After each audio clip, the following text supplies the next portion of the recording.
Welcome, everyone. It is In the Weeds. Look, I actually took the graphic down today. I'm on point. It is Monday, April 15th. SP3 is here putting on his Lakers jacket for some reason. What, you just want to do FMC today? I'm wearing this like a jacket until the play-ins start, y'all. Oh, I mean, that's tomorrow. Every show you see me on when I'm live, I'm gonna start it off with this Laker jacket because I want to motivate them. Take a dive. Don't get seven. Take a dive. All right, enough of that. Welcome to In the Weeds, folks. I'm taking the lead today because it's back-to-back days that I've been on the show. So I'm taking the lead because Jeremy doesn't like to take the lead. So he wants me to take it. We're here on In the Weeds. It is Monday, April 15th. I was like, I should have thought about this before I started here. April 15th, and we're gonna discuss Jon Moxley making history at NJPW Windy City Riot, becoming the IWGP World Heavyweight Champion, and what that means for the future of New Japan Pro Wrestling and their partnership with AEW. Speaking of which, we'll talk a little bit about AEW Collision, which had a whole bunch of women on it. Nice to see. And Azumi being a star in the U.S. between her performance at Windy City Riot and Collision. And of course, we got to talk about good old WWE because we're in the Paul Levesque terrorizing Hunter Hearst Helmsley Triple H era. It is all about Triple H, but it's also about the new bloodline. There is new blood in the bloodline as Tama Tonga, another New Japan great. You'd see how much New Japan we're going to talk about. You know I'm here for a reason. It's New Japan great Tama Tonga debuting in WWE as a member of the bloodline. Solo Sikoa taking leadership. Paul Heyman doesn't know what's going on. Jimmy Uso is out. Rikishi don't know what side he's on Twitter. It's crazy going on in the Samoan family. There's a lot for us to discuss, but this episode here is shout outs to the good brother, one of the creators and founders of In the Weeds Nation, Joe Pearl, because I'm just filling in the seat, and the seat and the shoes are way too big because Joe Pearl is a great man. I mean, let's not go crazy. Yeah, I'm showing love to the good brother. We wish Joel the best. I do not know when Joel is going to be back. If people have kept up on his social media, you know what's going on. So we wish Joel and his family all the best. And we love Joel as much as a shit as I give him. I do actually love Joel. Yes, I know. No Joel Pearl slander. I gotta, if I don't say a little bit, he's got to keep the kayfabe alive. Yeah. Like, you know, the fight. That's where I can say the Fightful champion. It doesn't defend his title. Oh, I'm not giving that. Are you the Fightful World Heavyweight Champion? I'm gonna. You should just make up a title. You should just make up a title. Call yourself the World Heavyweight Champion. I'm gonna take the belt and put an X through it. Call myself the real Fightful World Champion. That's what I'm gonna do. That brings me to one of the best booking ideas I saw on social media, which we're going to talk about in this episode as well. Guys, leave a thumbs up on the video. Leave a thumbs up. I don't know. Subscribe to the channel if you want to do that. Leave a super chat. Get your question, comment, statement read on the air. We will make sure to address any super chat, and we just like to interact with the chat in general. We do have a lot to talk about, as SP3 mentioned. I mean, let's start. We do have the super chat here from Van Twin Blade. This is where we're going to start. Moxley is the best Shield member. Full stop. Wow. Says Van Twin Blade. Moxley won the IWGP World Heavyweight title from Tetsuta Naito, according to Tony Schiavone on Collision. That was so bad. It was so bad. I was like, why don't these people practice? I would practice before I go on air. You think Tony Khan would be like, it's Naito, because he said it was Naito every single time. Like, it was not a one-off for Schiavone. He said it multiple times. Like, what are we doing, Schiavone? But so that's the second time in 2 weeks where I'm like, why didn't they practice this name? Like Copeland during his negative BS promo. I was like, why didn't he practice Will Ospreay's name? He's up here calling him Will Ospreay. Ospreay. That's the Canadian in him. Stan, maybe you can say that, but I've heard other Canadians pronounce it right. Omega pronounces it right, but Shivani, yeah, you should have practiced the Naito. Well, Tetsuya Naito lost to Jon Moxley. Jon Moxley does not care about your 3 letters or your 4 letters. I refuse to call him the global whatever. That's another title. That's they made a global championship, so you can't call him a global champion. But he has now won the IWGP, the WWE, and the AEW world titles in his career. Look, he's going to defend it. He's going to defend against Rin Narita at Wrestling Dontaku. They're setting up a Shota Umino match.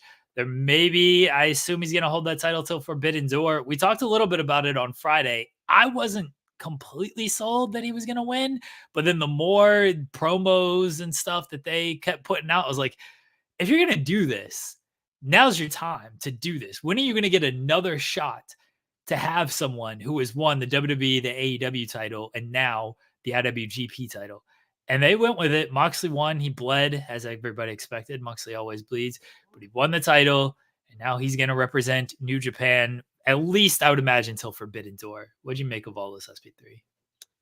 It was a shock for me because, like I've said multiple times, I'm a big New Japan fan. So I wanted Naito to keep the title because Naito is your one remaining top guy. And I don't like how it looks perception-wise. And this is more, I'm giving you the Western fan perception of New Japan in 2024 of you have your number one guy and your number one gaijin leave the company to go to your number one partner, and then that same partner's top star comes in and beat your number one guy for your top title. Perception-wise, if you just look at it from that point of view, it does not look the best. But this is the kind of the boldest risk that New Japan has taken since probably Evil being IWGP heavyweight champion. And I feel a lot better about this one. I feel a lot better about this one than the Evil one, because the Evil one, it was just a plan to get the title back on Naito. This one, right from the beginning, you see the plan of what they're going with. This whole title reign is to Moxley to make history, yes, but it's also going to be a vehicle that puts over Shota Umino in the end. He set that up in his initial promo right after winning. I think that it's going to be very appropriate if they do book the matchup with Moxley and Shooter for Dominion, because Dominion is the 5-year anniversary of their first matchup when Shota Umino was a young lion, and he went from young lion to Jon Moxley's young lion, and his career has never been the same since then. He's been on up and up and up ever since then, really. So I think that will be kind of the real final test for him. I don't think Shooter's going to win there, but I think that's where you do the matchup. And then really what I'm looking forward to is who he's going to face now at Resurgence and who he's going to face at Forbidden Door. Because with Forbidden Door, I would think you face the top star from New Japan and you could do a Naito rematch there. There's also Shingo Takagi that he may have unfinished business with, but that would have made more sense if Shingo beat him earlier in the year at Battle in the Valley. But there's a lot of this very interesting time in New Japan because the possibilities are kind of endless with Moxley now being the champion. On the other hand, Naito, I've given up. My hands are up. My hands are up. Find someone, or don't find someone, but someone who hates you as much as Gato hates Naito. Dude. That man, he's like, yeah, we'll give you your moment. Sure. Oh, wait, Kent is going to ruin it. Yeah. Well, you're definitely going to get your moment here. Oh, we got you your moment. You're going to have a long time. We don't have Okada anymore. We don't have Jay White anymore. We don't have Will Ospreay anymore. Yeah. You know what? We're going to take this other guy from AEW and he's going to beat you. We should all aspire to have a hater as big as Gato hates Naito. That's how you know you really made it, when you got a hater on that level. Because Gato does not like this man. Dude, like the only people I can compare Naito to with his career, with how his title reigns go, is Sting in WCW and Dusty Rhodes. Those are the only two people that I can compare it to where it's all about the chase. It's literally all about the chase. It has nothing to do with the title runs, because if you go back and you look at Sting title runs, you're like, 2 months, 4 months. Oh, he only defended it once? Oh, and then he lost? Oh, and then you look at Dusty, and it's like, oh, Dusty wins. Oh, then they gave it back to the champion. What?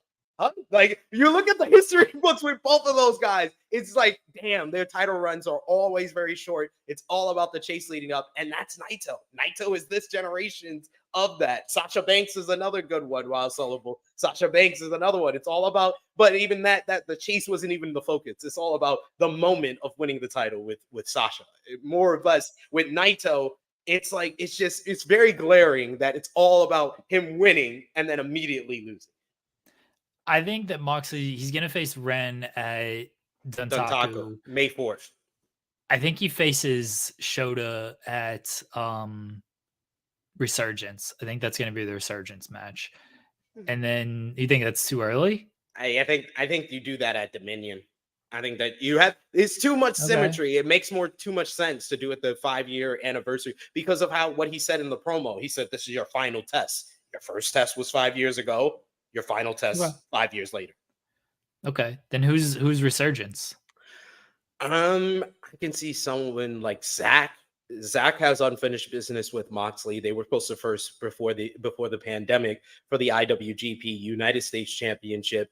And Zach did mention when he won, he also won championship gold on the show. He regained the NJPW World Television Championship in a great match against Matt Riddle, even though Matt Riddle turned into Austin Aries after the matchup, but we'll get into that. But Zach winning, he did say, huh? Shaitan's first says Finley, which I could see. I could see that Finley, too. Yeah, Finley did win at Wrestle Kingdom in the triple threat match. I could see he has that. Unfinished business. Yeah. Yeah. Finley is actually, it's a good call. I don't know how many people are going to be excited about that, but it's a good call of David Finley. They've got to do a little bit more to heat him up, but it's a match in America. He's facing Yota Tsuji on May 3rd. So I could see him beating Tsuji on May 3rd and then being the one to come out and challenge Moxley for Resurgence after he beats Ren Narita. And then Moxley beats Finley at Resurgence, and then Shooter comes out and be like, all right, I'm ready for this final test, Dominion, 5 years later. Okay, so does Shooter defeat Moxley at Dominion? I don't think he should. I don't think he should. I think like Yota Tsuji's matchup with Naito, this is about him showing that he's up to the main event level and can have a great match in the main event against Moxley. He comes up short, and then he wins the G1 to get his rematch. All right, so Moxley goes into Forbidden Door, the champion. What are you doing at Forbidden Door with Moxley? I think you do the Naito rematch there. And then Naito gets it back? Because that's the thing. That's the thing. Then you have another matchup between Naito and Moxley that can go either way. It could go where you keep the title on Moxley, and he can even if Tony gonna give him the month of July and August off, he can come over for the G1, do a month of the G1. Not taking the month off. That's not taking the month off at all. That's worse. No, it's taking the month off of an AEW because this man is insane. He is cashing in his AEW vacation to work the New Japan schedule. That's what he's doing, y'all. It's a hell of a vacation. It's like, yeah, let me take off working once a week and instead work the most grueling tournament in all of sports. Yeah. I don't think that's and the New Japan schedule with the Road 2 shows, they're doing like 4 or 5 shows a week. Yeah. That's not a vacation at all. And I don't think Tony I don't think he wants to give Moxley all this time off again, like away from television. Look, Moxley can basically call his own shots, but if I'm Tony Khan, there was a big discrepancy in the presentation with Moxley and Claudio winning at Revolution and then not being part of the tag team tournament and Moxley just disappearing off of television with no real explanation. And I know now he's going to come back. He's going to be the IWGP champion and everything, but it was a miss for a lot of fans where it was like, oh, Claudio and Moxley beat FTR at Revolution. Oh, wait, they're not in this tournament. Oh, now we just have FTR all the way to the finals. Claudio Moxley to me are owed a shot at these titles at some point. So, and it was never really explained or followed up on because Moxley just went away. I would not have Jon Moxley go away for an entire month in the middle of the summer unless you have something to, I don't know, take him out. But we know he's competing in the G1, and they're usually not just like, oh, he's taken out with an injury. By the way, he's over here wrestling in New Japan, even though he's injured on our television. No, So I don't think they're gonna do that. I could see him working the matchup and working television into Forbidden Door, and then after Forbidden Door, they just take him off television again. I wouldn't do that. I'd have Moxley as much on television as possible. Honestly, like Moxley's one of the he moves a little bit for that company, and I'd keep him on TV as much as possible. Oh, I think he loses agree. that. I agree. Moxley as IWGP World Heavyweight Champion definitely makes him a lot more interesting again as a singles performer, because I think that the month off and him coming back and winning this championship, coming back to AEW television, it's a little bit more interesting. There's a little bit more things at play, and he does make an argument for being one of the best in the world after this victory. Even though I wouldn't say he's the best in the world. I think he's losing it at Forbidden Door. Naito makes a lot of sense, but at the same time, I'm thinking like, because Forbidden Door is going to have the most, certainly Western eyeballs on New Japan. Yeah, they're going to have, because it's going to do bigger than the actual like New Japan Strong shows in America. I feel like you almost need to make somebody like that make Tsuji. Yeah. I was like, that's immediately the person that came to my eye as you were talking. I was like, then if it's not Naito, it's Tsuji. Then he faces Tsuji. I don't know who else is really in that spot, because everyone else is. It feels like it's like Zack Sabre Jr. Okay, maybe Nick Nemeth. I don't think you're doing that. You're putting the title on him. I don't think then. I'm trying to think who else is at like the top of the New Japan card. Shingo. There's Zack. There's Shingo. There's Naito. There's Finlay. Those are the four top guys. And then there's Tsuji, Amino, Narita. Yeah. Right. And he's gonna beat. That's the position that they're in here. Oh, I know. It's not the best pecking order there with New Japan. So it feels like Tsuji, if you're gonna make somebody, it's him. Because otherwise, it's not gonna be Ren. He's already wrestling Ren, unless you're gonna do Shota at Dominion. But I don't think they're gonna do that. So yeah, I think they're gonna do Shota. They do Shota at Dominion. They do the Naito rematch at Forbidden Door. That's the biggest possible New Japan match for Moxley to have at Forbidden Door. Okay. And I think they do the Zack Bryan 2 out of 3 falls trilogy, end of trilogy matchup there too. All right. Let me throw this at you. Jay White Moxley at Forbidden Door. Jay White wins the title. And now he basically has to come back to New Japan, because I know he's banned and everything, but like he's the champion. So they have to welcome him back. I would absolutely love that. And I'm all for fantasy booking, but I'll just tell you what my initial thought to that was. And Okada and Jay White ain't working no Forbidden Door against any New Japan talent. They're working against Jon Moxley, and they're not going for any New Japan title. Like, why would Okada specifically try to get the Continental title and not the Triple Crown if they are interested in any New Japan title? They're just not. Jay White's working Jon Moxley. He's not working a New Japan talent. He's facing Jon Moxley. I thought about Okada just as like a bit. I thought about Okada as a bit of just. I've seen people say that. Just Okada beats Moxley, and Okada is like, this thing again. All right, cool. Then he just drops it. He like has no interest in defending it, just like he did with the 6-man titles. Like, I ain't putting anybody over. Just take this thing, vacate. The G1 winner can have this thing. Whatever, you guys take it. Oh man, Okada just wins it, and then he leans against the ropes. That face he made. All right, I won it.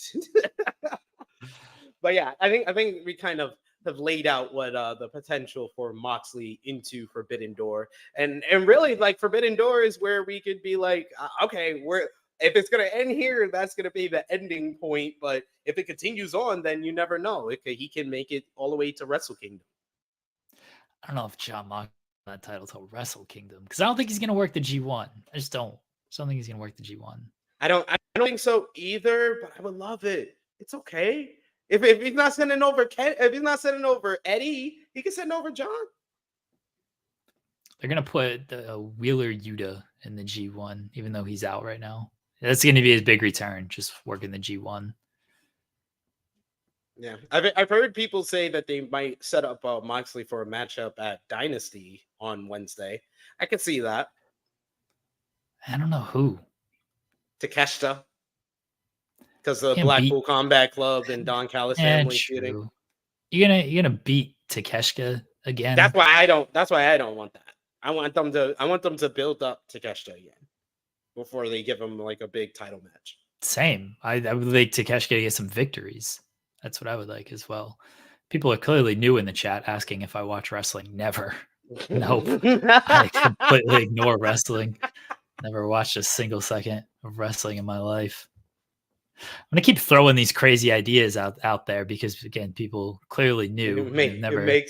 It makes people think that you never watch wrestling a day in your life. What about Dean Ambrose? Do you think Dean Ambrose could beat Jon Moxley for the title? Where's he been? All I know is I want justice for Naito. Naito, you don't have to be in this toxic relationship with Gato anymore. You don't have to do it, sir. You see Okada living his best life. Red Ferraris, getting paid all this money. He gets to hold on. Does Okada have an American driver's license? Have we established this?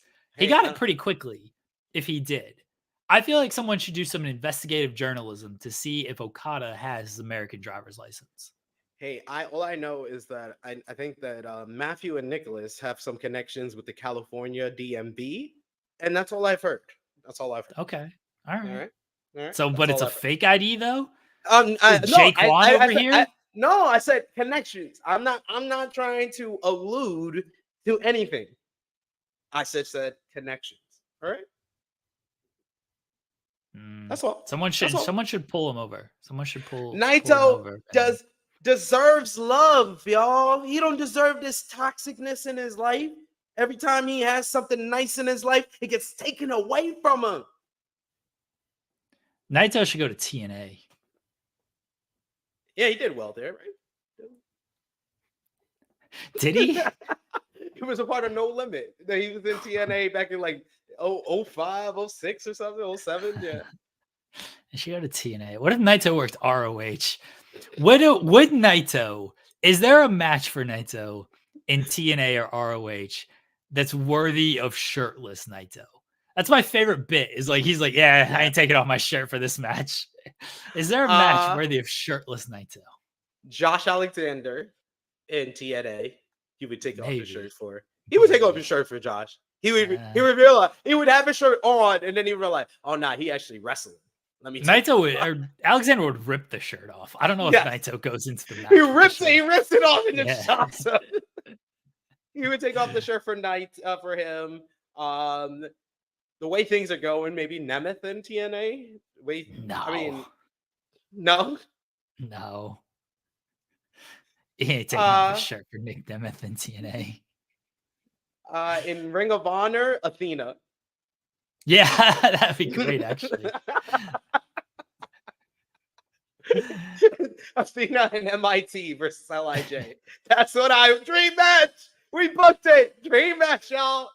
Lexi Dare, Billy Starks, and Athena versus Tetsuya Naito, Shingo Takagi, and Hiromu Takahashi with Daryl Jr. in his corner. Dude, Daryl Jr. was on roids. Jack, right? Yo, what you gotta test? Hell? You gotta test Daryl Jr. Nah, they wilded out here in these streets. That is the most obvious change of steroids having an effect on a body since Scott Steiner joined the NWO. That was ridiculous. They gotta test that man. They gotta send the random agent at 1 a.m, be like, wake up, wake up. He's on the cycle right now. I don't think Daryl Jr. could pass a drug test. Triple H took one look at him. It was like, how much we got to pay? Open up the checkbook, open it up for Daryl Jr. Welcome, Whatever Mercedes, whatever we were going to pay her, double it for Daryl Jr. It was like, we've been looking for a love interest for Lily for about 3 years now. Here we are. Guys, That'd be a great story. Lily and freaking Daryl Jr. Oh, I'm for that. I'm all for that. Come on, guys. Y'all know y'all want to see it. Yeah, no one does romance like Paul Levesque. Come on, y'all. I'm completely for that. I can't wait for Alexa Bliss to finally return and with Lily. To be fantastic. Will Chisholm says, to be fair, I wouldn't count Sasha because that was Vince saying you're not Charlotte Flair or even Alexa Bliss. I still got PTSD. Yeah, that's true. That was more of a Vince message than the booking, because Dusty booked himself like that, where he would win the title and then immediately, oh no, the heel had his foot on the rope, or it wasn't the right referee, or all these nonsense Dusty did. Just wait until Cody gets booked the same way. Cody's gonna lose that title at Backlash to AJ Styles. Now I've already done the booking, man. Y'all need to listen to me, because I'm the one that came on this show and let y'all know Rock and Cody was going to be the main event for 41. So I already got the booking. You're not reinventing the wheel. Like everyone said that after last Monday. No, I'm not saying after last Monday. I said this in February on this show. Nobody remembers February. Are you kidding me? You don't. That's why I need to remind you every time I'm on here. But get the memo. I got the text. I am a part of the $7 text chat. Like, y'all don't understand. I'm getting the real deal Holyfield. What's gonna happen, y'all? All right, for anyone who don't want the spoiler, y'all could pause it and then press live in like 30 seconds. All right, y'all ready? 5, 4, 3, 2, 1. The Rock is gonna return on the first Raw on Netflix. The new bloodline of Tama Tonga, Jacob Fatu, Solo Sikoa, and probably another Samoan are going to jump Cody, and The Rock will beat Cody on the first Raw on Netflix for the WWE Championship to set up Rock and Cody at WrestleMania 41. You're welcome, guys. Please delete this, because I don't want to get removed from the text chat. I don't want to get removed from remove it. I'm just giving it to y'all. If y'all here right now, y'all are here. Delete it on the replay, please. Right. No, it's too much work. I'm not doing that. I got the timestamps. It's 28. 27. That's still too much work. 40. 27:40. I'm not doing this extra work. I'm not deleting it. You said it. It's out there. That's it. Yeah, I'm gonna write it up. I'm gonna make it an article. Report The Rock to beat Cody Rhodes on first Raw on Netflix. You heard it here first. The plans are subject to change, though. That's all I'm going to say. Plans change, pal. Yeah. Plans are subject to change. I don't know how y'all going to react. Yeah, y'all might see this and be like, "Oh, we don't want that," like y'all did to Cody, y'all did to Rock and Roman. Y'all might say y'all don't want that, so it might change. But so does Cody have to win the Rumble again to face The Rock? That's the interesting part. Like, that's what I immediately asked in the chat. I was like, "Is Cody going to be the first ever guy to win back-to-back Royal Rumbles?" And all I got was a response from a D Garcia, who would be like, "Wouldn't that be a great way to make him the top face of WWE?" Why is Daniel Garcia in this chat? I know. I don't know. Danny Garcia. I don't know. Are you saying Daniel Garcia to WWE? He's in the $7 All I text know chat? is that D Garcia responded that. That's all I know. All right, so SP3 is reporting that The Rock's going to beat Cody Rhodes on the first Raw on Netflix, and Daniel Garcia is going to be in WWE by 2025, and Cody Rhodes is going to win his third straight Royal Rumble. Wow. Dropping real scoops here. I only have 2. They only told me 3 matches for WrestleMania 41. Do you want me to drop those scoops, or should I save that for Wednesday? No. You want me to drop all of them? Yeah. All right. Rock versus. Okay, wait. Give a second for the people who don't want to get spoiled. 5, 4, 3, 2, 1. WrestleMania 41 is going to be Rock versus Cody, Rhea versus Bianca, and the new blood of Tama Tonga and Jacob Fatu versus the Usos. All right. Press live now. The new blood didn't go over very well in WCW. No. Are the Usos the Millionaires Club? They're the millionaires. They are millionaires. Yeah. We've been here for a decade running this division. The Millionaire Twins. Jay's gonna throw Tama Tonga into a dumpster. Like, that was easy. They're really trying to decide now who Roman's gonna face. It's either gonna be Solo or Seth. Dean Ambrose. Or Dean Ambrose. You never know. You never know. Jay White. Gonna face Jay White. Speaking of which, what did you think about the Bloodline segment on SmackDown? Because I said it on Twitter. I will say it here. I think that's the best Bloodline segment I've seen that did not include Roman Reigns or The Rock. Well, yeah, it's been a while since we've had a good Bloodline segment that didn't include them. It was good that Jimmy Uso paid for that match at WrestleMania. Even if he won, they should have been like, "You got to pay for that shit, buddy. We got to take care of this." This is the only blemish on this first WrestleMania of the Triple H era. We got to take care of this one. I like the segment as a whole. I like that Solo. They had to do something with Solo because Solo has been the enforcer who you're supposed to be scared of, but then he loses every single match and looks like a little bitch every single time. It's like, I don't know if Solo's really that dude. This made him more feel like that dude, especially the way he was intimidating Paul Heyman and Paul Heyman having no idea what was going on.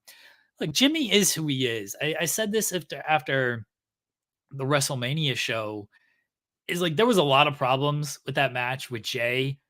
The biggest problem was Jay's been put way up here over the past year, and Jimmy's just always been down here. They've done nothing to make you feel like Jimmy was that guy who can beat Jay, because Jay actually got over after turning on the Bloodline and stuff, and Jimmy just went back to the Bloodline and was always chastised by Roman. They never gave him a big singles victory. They didn't really give Jay any type of big win either. They gave him a tag victory with Cody, which was better than nothing. But you said it on the show, SVT. They never gave Jay like a big singles victory, but at least they made you believe he was on that level as a singles dude. They never made you think Jimmy was on that level.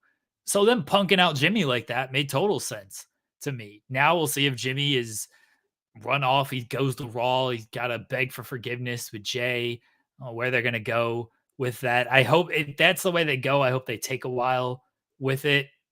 I do think Jimmy should just get some lower victories under his belt. Just make you believe that this man isn't completely useless, because that's how he's felt.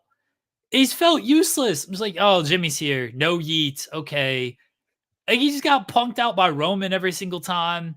You got punked out by Solo every single time. It's like, what are you here for, dude? And they got beat by Jay. And then Jay should turn on him. Jay should be like, dude, you suck. You cost me the world title. You cost me the Intercontinental title. I got no use for you. None. But I like the segment overall. Solo establishing himself as the leader while Roman is gone. Heyman cowering, and Tama Tonga got a nice little reaction, and he'll continue. Look, you're putting him in there with a very well established and obviously top of the pecking order group. So people are immediately going to be like, okay, this guy's important. So I thought it was really well done.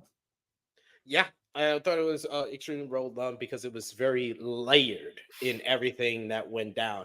My immediate thought was the same as yours, though, when they had Solo and Tama beat up Jimmy. I was like, man, that match was so bad that Triple H has already started the process of reuniting the Usos.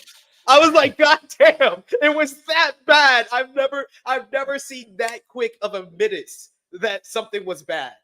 Like that was a quick admittance that, okay, that was bad. We are not doing him on his own anymore.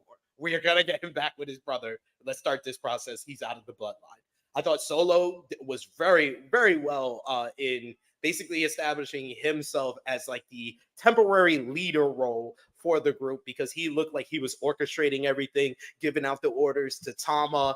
Tama looked great. He was in incredible shape. You know, you saw that if you saw his last couple of years in New Japan, and it translated well here. He got a good reaction. I like commentary talking about how he's been running roughshod over Japan for the past couple of years, and he's the son of Haku. I like them immediately kind of establishing kind of quick character points for him. And then Heyman was really the person that brought this all together. His reaction to everything, trying to call Roman and Solo taking the phone and stomping on it. His reaction to Tama saying that it was by orders of the tribal chief. And then coming out of it, it sets up who really made this go down. Was it Solo in the leadership role?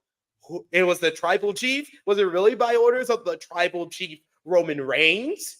Was it really by the orders of the once tribal heir, now considered himself tribal chief Solo Sikoa? Or is it by the orders of the once final boss who beat the guy who beat the tribal chief, now tribal chief, The Rock? So I like the fact that there's so many questions coming out of it. It makes it very intriguing and immediately makes the bloodline interesting again. Well, Chisholm says it felt like the company didn't want to do Jimmy and Jay, but the brothers wanted to do Yeah. the match. A little bit, yeah. I mean, they talked about at Money in the Bank when they beat Roman and Solo that they wanted to do a big match at WrestleMania, and then everyone's like, "Oh, it looks like they're going to do this match at WrestleMania." Here's my suggestion for Jimmy, because I don't know where he goes right now, but I'm gonna throw this out to SP3. Jimmy is sulking and everything. He's like, "Oh, I got no friends and whatnot." He becomes Naomi's hype man. He goes to Naomi and is like, "Babe, I like somebody's got to love me. My family don't love me. My bloodline don't love me. We're not related by blood, but we're related by marriage. We're related by ring. You got to love me." And then he comes out next week with Naomi's big match against Bayley. He's doing the fist pumping, like, "Yeah, bring it to the flow." And he's got the glow going on and everything. We need Jimmy as the hype man for Naomi. And you were singing the old theme. Yeah, because that theme rules. Fuck no, the new theme is awesome. I like the new theme. No, cut it out. Cut it out. Cut it out. Cut it out. The new theme is actually good. It's actually the new theme on the scale. It get me hyped. I'll be in my room. I'll be in my living room like, "Oh, I'm fist pumping it is." Feel like it's the second season of Jersey Shore.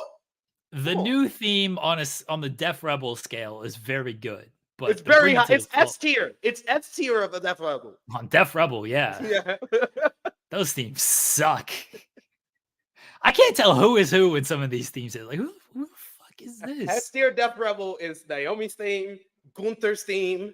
I'm sorry, I've gotten used to it. The Gunther, the ring general, Gunther, he's so strong. Is that how it goes? I think so. Okay. That's how I hear it in my head. Yeah, Braun Breaker's new themes. Like, what is this? That was awful. That was so bad. Like, why do they do this? If you have an identifiable theme song, don't change it when they're getting called up to the main roster. That doesn't make any sense. They're gonna have to change Punk's pretty soon. At some point, Cult's personality. It's not gonna. They're not. Living Color is gonna be like, you know what? We don't want to be associated with all these other terrible ass themes. Give it back. Def Rebel making Punk's new theme. Yeah, the theme songs they're not great in WWE. They're just not. AJ's new theme. It's just, oh my god, that's not good. I like Bailey's new thing. It's fine on the Def Rebel scale. But yeah, they're not really that good. All right, so we got Jimmy as Naomi's hype person. That's my I think what I think is really going to happen is in the draft, Jay gets drafted back to SmackDown. And I think they should use Naomi, since Naomi is this person that brought together Bianca and got her to fight against Damage Control again, brought her together with Jade Cargill. She needs to be the one that brings the brothers back together. We see the backstage segment with her coming up to like Jay and being like, "Yeah, Jimmy's been talking about you a lot lately. Like, you want to come over for dinner or something, and talk to your brother?" And Jay's like Nah, trying to ignore. Jay needs to be like, nah, your husband been acting like a bitch for the past year. I ain't talking to him at all. He's like, now that he need me, he know me. All right, Yeah. all right. Nah, I ain't dealing with this dude anymore. What happened at Mania is done. I don't need him. Clearly, I'm better than him. I'm going after the world title. Jay Yeah. should beat Damian Priest too. Oh, and I wasn't we on the money though? Wasn't we on the money with who we said was going to be the first challenger for Cody? Maybe I don't remember what we said on We Friday. said AJ Styles. Yeah, Okay. we said Styles. We said It should Styles be was LA definitely the Knight. first- I hope LA Knight beats AJ Styles though, because I want to hear LA Knight get a bigger reaction than Cody in France. That's just to why troll that's Jensen. not a good idea.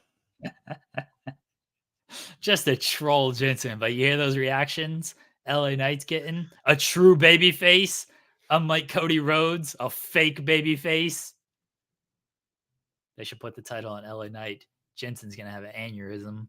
Oh Did my I say God. that word right? Not really, Yeah, no. that probably Okay. would be. I think LA Knight would be a good challenger for Cody, just not right now. Not the first challenger. Styles seems like he's tailor made. He's already. Did you hear his interview where he talked about that he thinks that he's done, that he's winded down his career? Yeah, I heard it. I probably transcribed it. I know you did. But I was like, when I heard his quote talking about, oh, I can't deliver like I used to, my body's breaking down. I was like, I mean, I've been saying this for the past couple of months. I mean, I'm glad he's self-aware, because I've been saying, I was like, I've noticed ever since he came back, I was like, what was the last great AJ Styles match? Shane McMahon. I was like, nah, it had to be like 2020, the Bryan match in the pandemic. That was like the Shane last one I McMahon. remember. Yeah, Had to be Shane McMahon. you're just being ridiculous. Dude, that Shane match is his best WrestleMania match. Don't hate me because I'm right. It is, but I'm saying last great match, not last great WrestleMania match. No, still Shane McMahon. That's why we can't have serious conversations with this man. The pandemic match doesn't count. I'm not counting the Boneyard match either. I'm not counting Thunderdome matches. None of those matches were great. Okay, that's fair. That's fair. I'm not gonna argue with you on that one. If you don't grade the Thunderdome that highly, I like the Bryan match, the Bryan Intercontinental title finals. I like that. That's like the only great match. That's the greatest wrestling match ever in that Performance Center. Even better than Edge and Randy. Wow. Yeah, I said it. Wow. What else I was saying? Didn't he have a great match? But yeah, he was awesome as Roman's first challenger after Roman won the title. Those Roman matches is the reason he got the WWE title run. Yeah. There's Vince did not believe in him. It was not until Redacted. He gave him. You can't say his name. Redacted. Oh yeah, we can't. Voldemort did not believe in him, but then he had those Roman Reigns matches, and he was like, "All right, I got a bulldog now." And what was his next feud after that? John Cena, the feud that made him in the WWE. Yeah, those John Cena matches ruled. Yes. Oh, Bargoff saying AJ and Rollins, the finals for the championship. That was great. But it was more or less like an outlier. It was like an outlier. It was like, you can't change the No. I'm saying I said already. No, it was great. It was great. You're right. That was his last great matchup. But before that, it was 2020. I'm sure AJ Styles had other good matches between 2021. He was teaming up with Omos most of the year, so I don't consider any of those Omos tag team matches great. Then he breaks up with Omos, and then he's in a feud with the worst version of Edge, just turned heel, trying to be Judgment Day Edge. Then he feuded with the worst version of Judgment Day, pre-Dom is over Judgment Day, which was not good either. And he actually beat Finn Balor at Survivor Series 2022, which still boggles my mind. And what did he do at WrestleMania last year? He wasn't on WrestleMania last year. So he was on it. He comes back around after WrestleMania. He does the Rollins matchup, which was great. What did he do after that? Yeah, he's with the Good Brothers. Exactly. Exactly. They didn't have anything for him.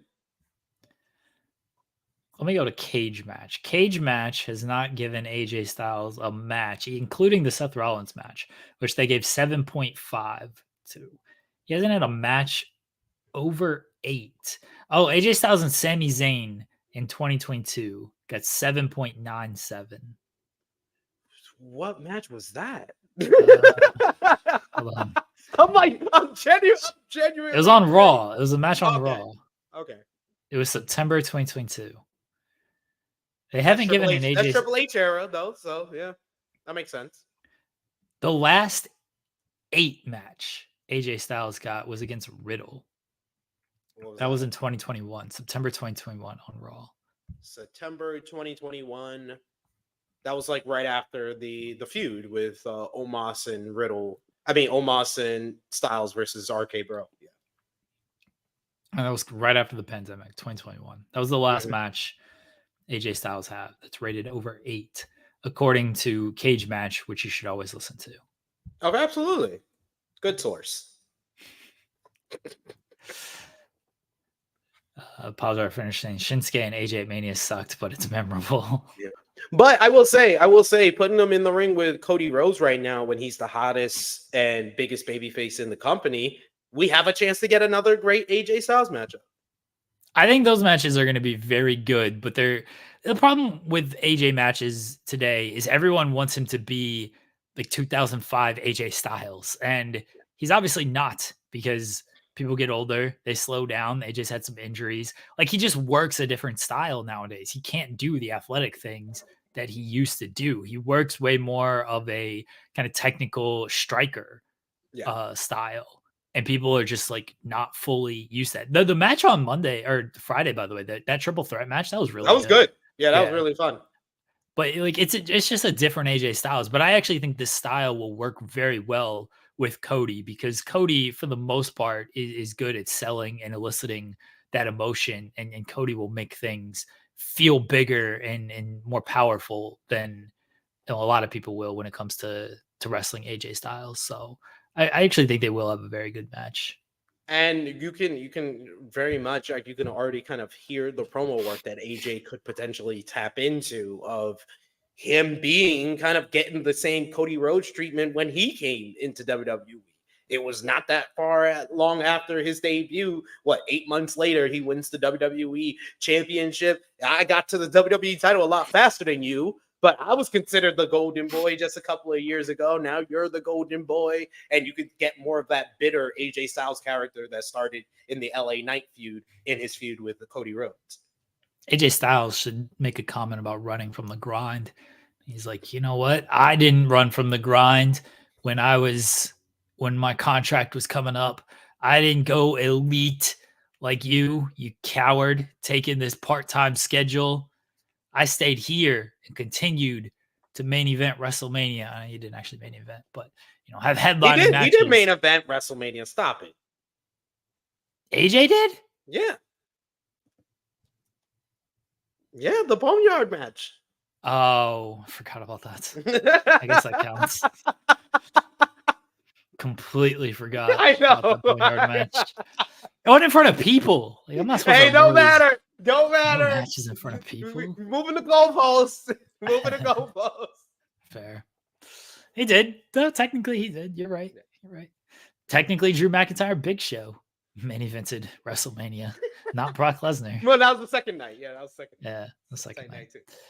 Oh, yeah, AJ Styles should make some comments about that. I do wonder if they bring up Bullet Club. They should. I mean, Cody's referenced it. Oh, my Bullet Club cufflinks and everything. Cody's made some. What I think he should. What I think AJ Styles should. When I think it's gonna get really good, it's gonna get another level really good. Is Styles says, if I didn't come to WWE, I would have been you. Because think about it. Styles was very much associated with the Young Bucks. He was like, he's the one that really can say he was a part of the rise of the Young Bucks when they went from really great tag team to actual merchandise draws in the Bullet Club, firmly established as the top tag team in Bullet Club. AJ Styles was the third guy. They were associated with him. Then they became associated with Kenny. Then they became associated with Cody. Styles can make the argument, if I don't go to WWE, I open the door for you. I came into WWE as you were walking out WWE. We were like ships passing in the night, and now we go one-on-one. I would like that. Do you think AJ would have taken the risk Cody took of I'll take that bet? No, not at all. Only Cody would take that bet with the Bucks. Yeah. Kind of. Not even Kenny. Kenny's not that type of guy. He's not that type of guy. And yeah, Cody's the one that would do that. Yeah, I'm with you. I mean, bless AJ. He's one of my favorite wrestlers of all time. He got me back into wrestling when WCW went under, and I watched Indies with Danielson and AJ. I was like, oh, this dude rules. Yeah, I remember the first time I saw AJ in TNA. I think it was during the series of matches with Low Key and Jerry Lynn for the X Division Championship, and that just blew me away. I was like, oh, they still got the cruiserweights going on. Cruiserweights is still around instead of that whack stuff that they doing with 5-minute matches on SmackDown. Oh, we got some real stuff over here. That's what made me a TNA fan, really. There's a 0-1 match between Low Key and AJ that from like 2002, 2003, I'd assume, that like really got me back into some wrestling, because I was trying to watch like any AJ Styles I could after seeing him on TNA, but there's this match against Low Key from like 0-1 that people should seek out, and I will fully argue, contest the Turning Point match against Samoa Joe is better than the Triple Threat with Joe. I'm sorry, I love that match. That's in my top 5 as well. Rules. That's in my top 5 as well. I will say that that might be the most underrated match in TNA history. If you say the Triple Threat is the greatest, that's the most underrated, because it comes 2 months after, and it's as great, if not greater, because Styles he gets absolutely destroyed by Samoa Joe for most of that matchup, makes a great comeback, and Joe still wins. It's an awesome match. I really like the 30-minute Iron Man match between Styles and Danielson from Bound for Glory right after Unbreakable. Like that stretch from the summer right before Unbreakable through the end of the year in 2005 of the X Division is some of the most iconic stuff and some of the most rewatchable TNA content ever. I love the Turning Point match with Samoa Joe. So good. So good. The matchup with Styles and Joe before that, I think in the summer during I think it was like the tournament, the X Division. Yes. They did like an X Division tournament, and I think you had Joe versus Aries in that tournament, Joe versus Roderick Strong in that tournament. Like, yo, they had all the best guys in the Indies was in TNA in the end of 2005.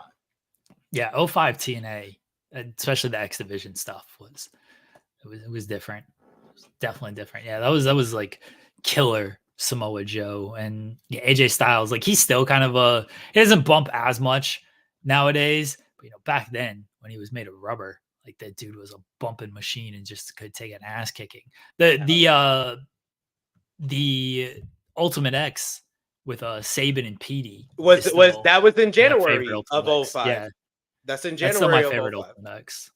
Yeah, by far that's the best Ultimate X, because it has the most iconic spot with the drop kick into the freaking inside out bump. Yeah, that was nuts. So I was like, I didn't know people can fall on the mat like that. Oh. That was insane. Petey Williams in the early part of 2005 on FS1. Petey Williams was the man, because you knew you were only going to get like a 5-minute match with him, but the end saw that Canadian Destroyer when it was something special. When the Canadian Destroyer was really a special finisher. That's why I loved Petey Williams at that time. Yeah, now they just do it. That's the opening spot in a match. Do a Destroyer. They do a Destroyer into a Destroyer, followed by a Destroyer, no soul to Destroyer. No selling all of it. Oh, the West Oval, like my memory is actually god awful, but I can remember '05 TNA and AJ Styles matches for some reason halfway decently. I But mean, usually my memory is awful.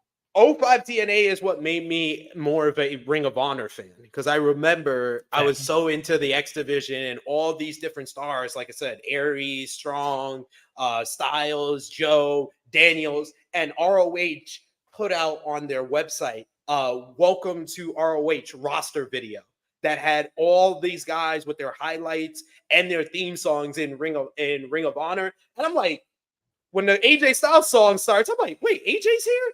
Then they do. Then the best thing, one of my best memories of being a fan of Samoa Joe is seeing that video. And Samoa Joe, I'm like, wait, Joe's here? And and it's Mama Said Knock You Out. I was like, oh, he got that as his theme song. I was like, I'm hooked. I'm a Ring of Honor fan. I was like, at that point of the video, I was like, I'm a Ring of Honor fan because I gave Joe Mama Said Knock You Out. And then I saw Punk's video where they had his old theme song, the one he had at Revolution 2022. So yeah, that was Miseria Cantera. yeah. I don't know how to say it. I just say pretty it's sure his for his original theme song. But yeah, that was this. It was such a great video, and that made me a Ring of Honor fan. And I started watching like their weekly videos that would come out, and then I figured out how to get the DVDs and stuff like that. And then I eventually 1 year later in '06 went to my first Ring of Honor event.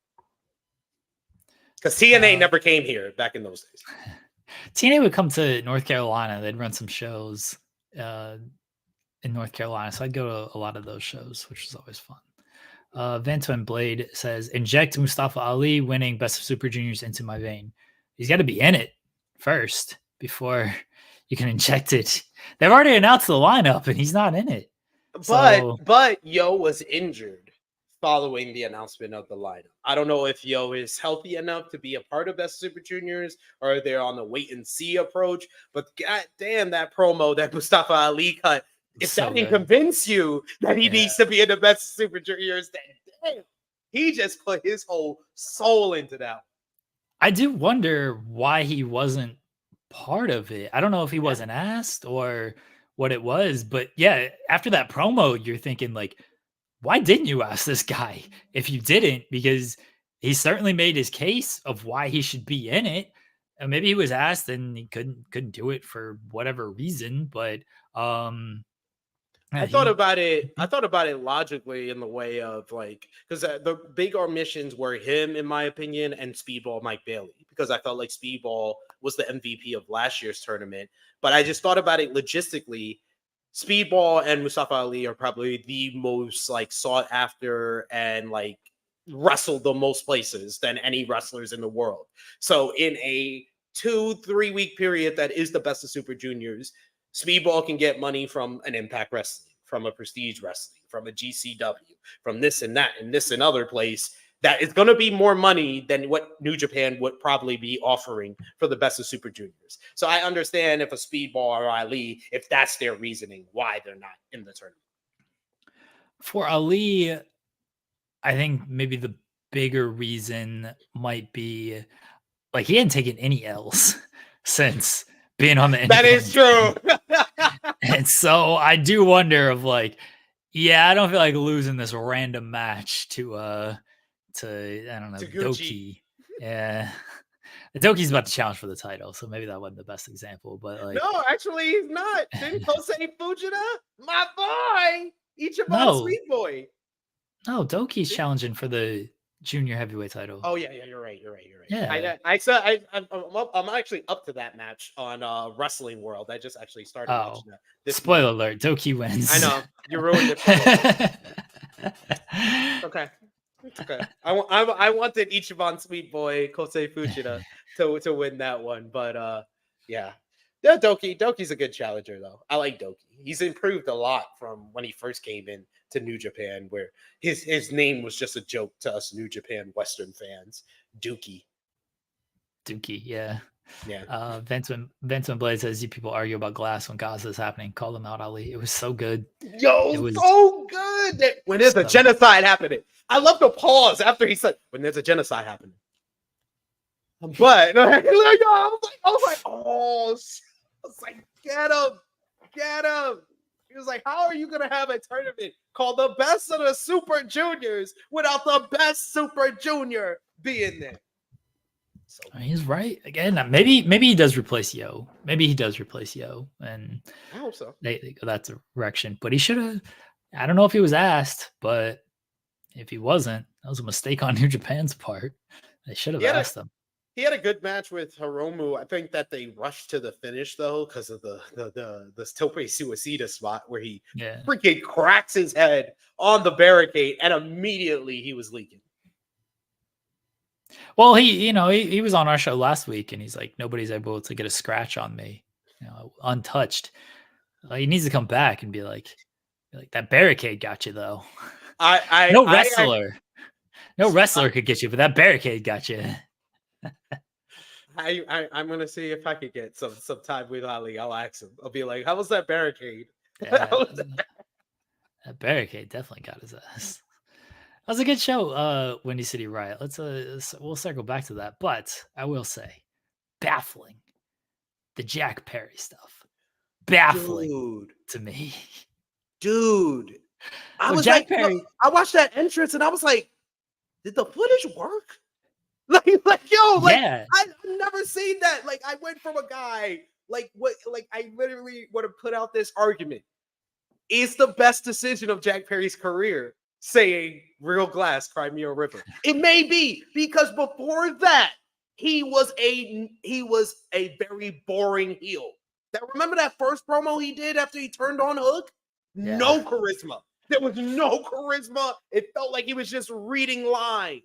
To go from that to what we saw on Friday, he comes out looking like an absolute superstar, feeding into the crowd energy, getting every bit of energy from the crowd. And it was like he was absorbing it and he was getting bigger as we watched him. And the one point where I was like, oh, he may be like the most improved player of 2024 is when he hears, "You got choked out." No, he didn't. You got choked out. No, he didn't. And he grabs a front face lock. I was like, that was not planned. That is great. That was not planned. That is great. That was awesome. It worked and it helped that it was in Chicago. So I don't know, like if they were in California for this show, I don't know if he gets that reaction in California. He might be more cheered. It was mixed. I thought it was heavier on the boos and the taunts and everything, but he got some support there. But when he came out, he had the Riot Squad gear and everything. The Riot Squad with him, not the gear. The Riot Squad with him. Like he was soaking it in, flipping off the crowd and everything. I was like, yeah, you're in Chicago with this. They set it up perfectly. And I said it when they were going to air before the footage aired. I was like, please remember, Jack Perry's wrestling in Chicago 2 days after this footage airs. Like it's going to help. It's going to help him here. Well done. And then if he returns at Dynasty, they have set him up better than he would have been if he made his return. Like that original report from Observer said that he was going to make his return in December 2023. Maybe he can like feed into, the backstage stuff and stuff like that. But the footage in combination with the Young Bucks current character, in combination with everything he did in New Japan and the program with Shota Umino, might be the best thing that New Japan and AEW have ever produced together. Because it was a program that elevated both guys in the end. It was baffling that he lost this match and then showed respect after. No, the respect part, I agree. I agree with you on the respect part.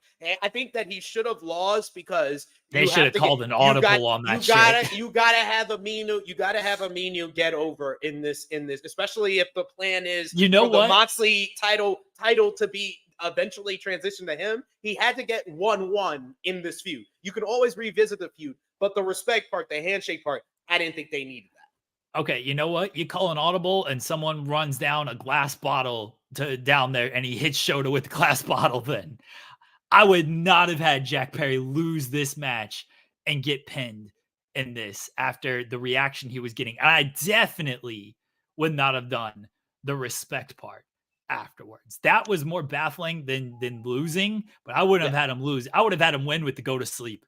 Truthfully, I would have had him win with the go to sleep. No. The story of the matchup is what makes it a fantastic matchup.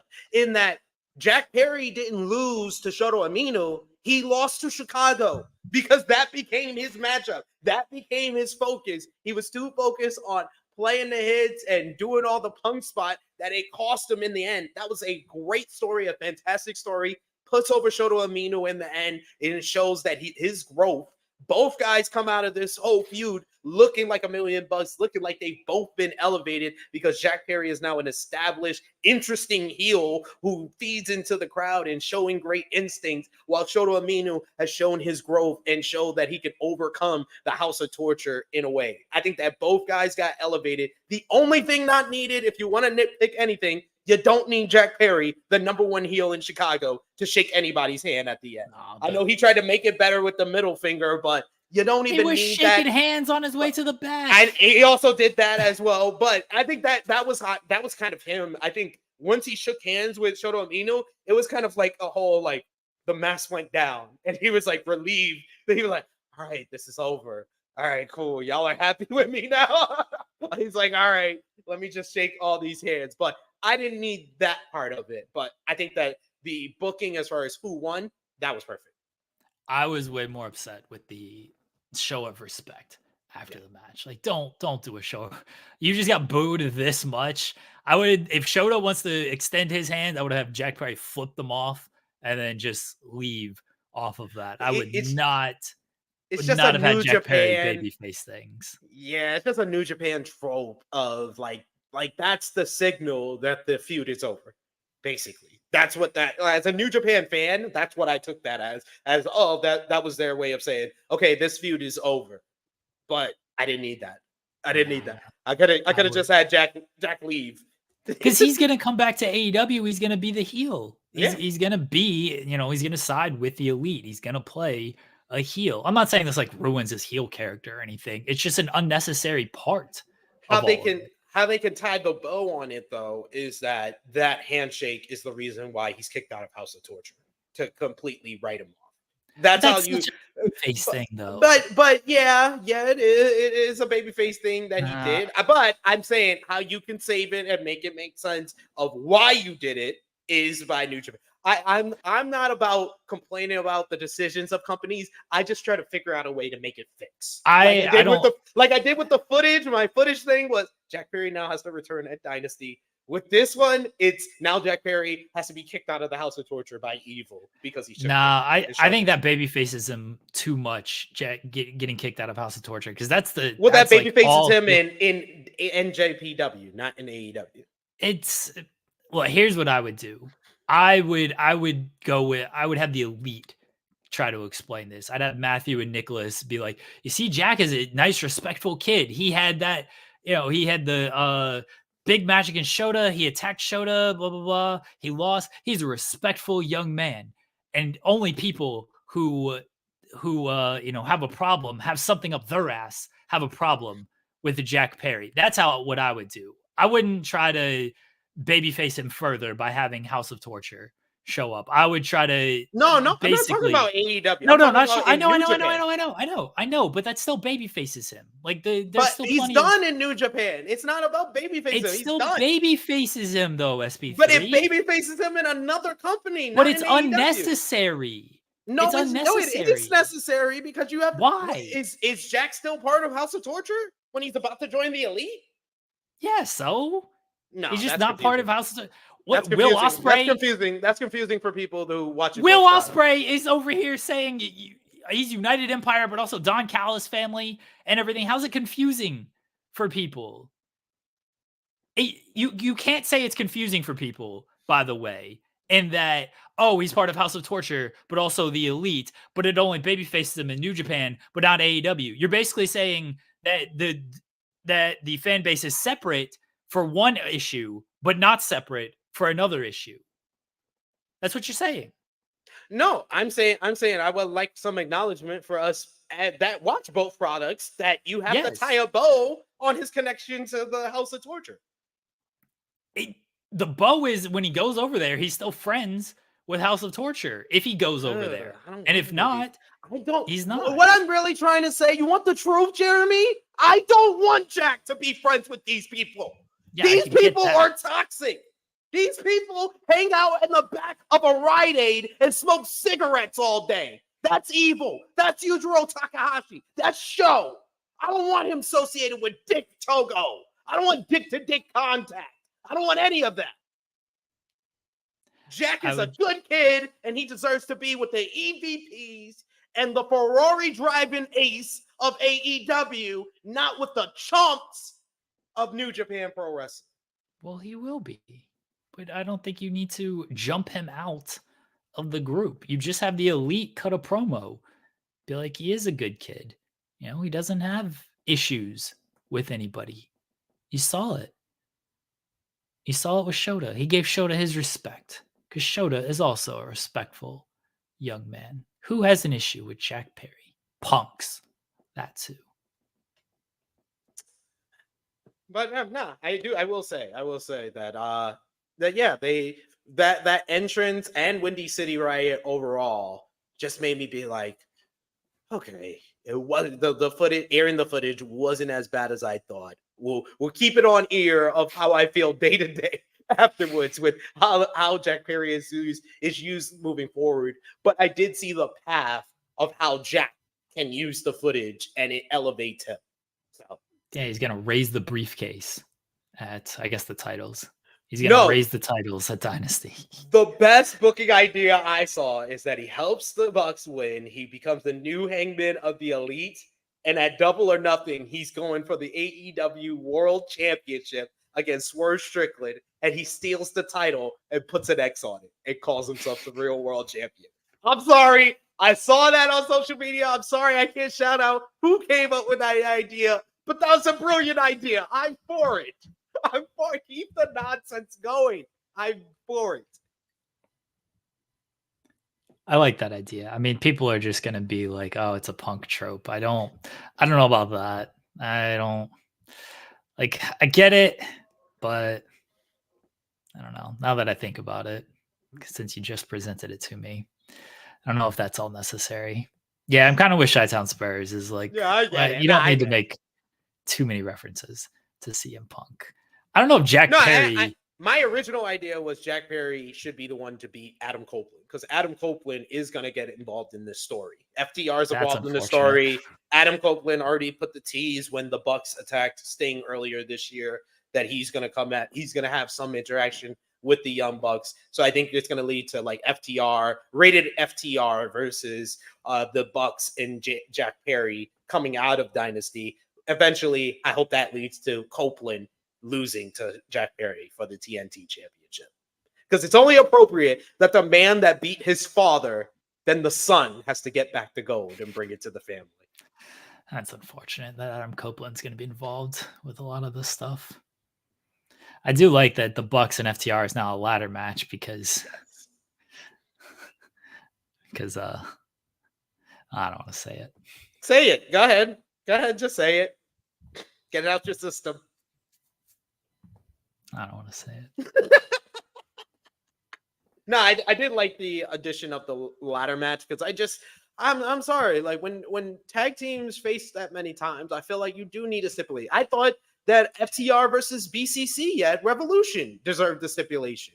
2 out of 3 falls, no DQ. Something after we just saw them wrestle for 20 minutes on Dynamite. Why would I just want to see the same match again at Revolution? It wound up being great, but I always felt like that match needed a stipulation. Trick versus Mello at NXT Stand and Deliver. I thought that match was a stipulation. And yes, King Potato, 100%.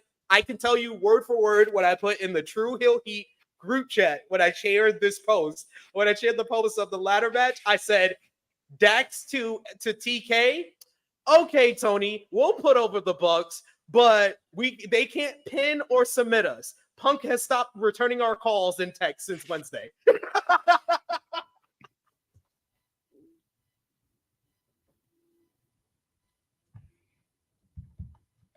Chi-Town Spurs says, being at Windy City Riot changed my mind about the footage. Some people think there would have been a big reaction regardless, but it only amplified it. It did. And being in Chicago, it was a big part of that as well. I'm very curious into how it plays when it's not Chicago. Like when they're in St. Louis, this weekend. Fuck, that show's this weekend for Dynasty. If Jack Perry shows up, how that plays, because you're still running the risk. I mean, it happened last week. You're running the risk of CM Punk chants. That's not the reaction you want, and that's where the footage can backfire. Is if you get CM Punk chants every time Jack Perry's on screen, that's not great. That's not what you're shooting for. So there's still that risk for playing that. Van Twin Blade says, did you guys see Great O'Khan pick with the all Subaru VTuber merch? He got in Taiwan. Newman is on the side with his booze, like these effing dweebs. I did not see this. I don't understand this reference. What? Read it one more time. What does it say? No, Great O'Khan. Yeah, I don't know. I didn't see this. Great O'Khan pick with all Subaru YouTuber, I think, YouTuber merch he got in Taiwan. Newman is on the side with his booze, like these effing dweebs. I guess he's saying dweebs, not weebs. Great O'Khan, I've been hearing about his social media and his YouTube. Yeah, he just has fun. Everywhere he goes is a different experience, and it's worth watching with the Great O'Khan. Yeah, he needs to come back for Double or Nothing this year, just in Vegas. Yeah. I don't care if he wrestles. I just want Great O'Khan Vegas adventures. That's all I care about. Yeah, that's what I'm for. I'm for Great O'Khan being booked in Vegas every single year. Shotdown Spurs says there were people chanting CM Punk sucks in Chicago. I think they will be okay. I heard CM Punk chants. I didn't hear CM Punk sucks chants. The audio wasn't great. No, it never is. It never is with New Japan though. With the New Japan strong shows.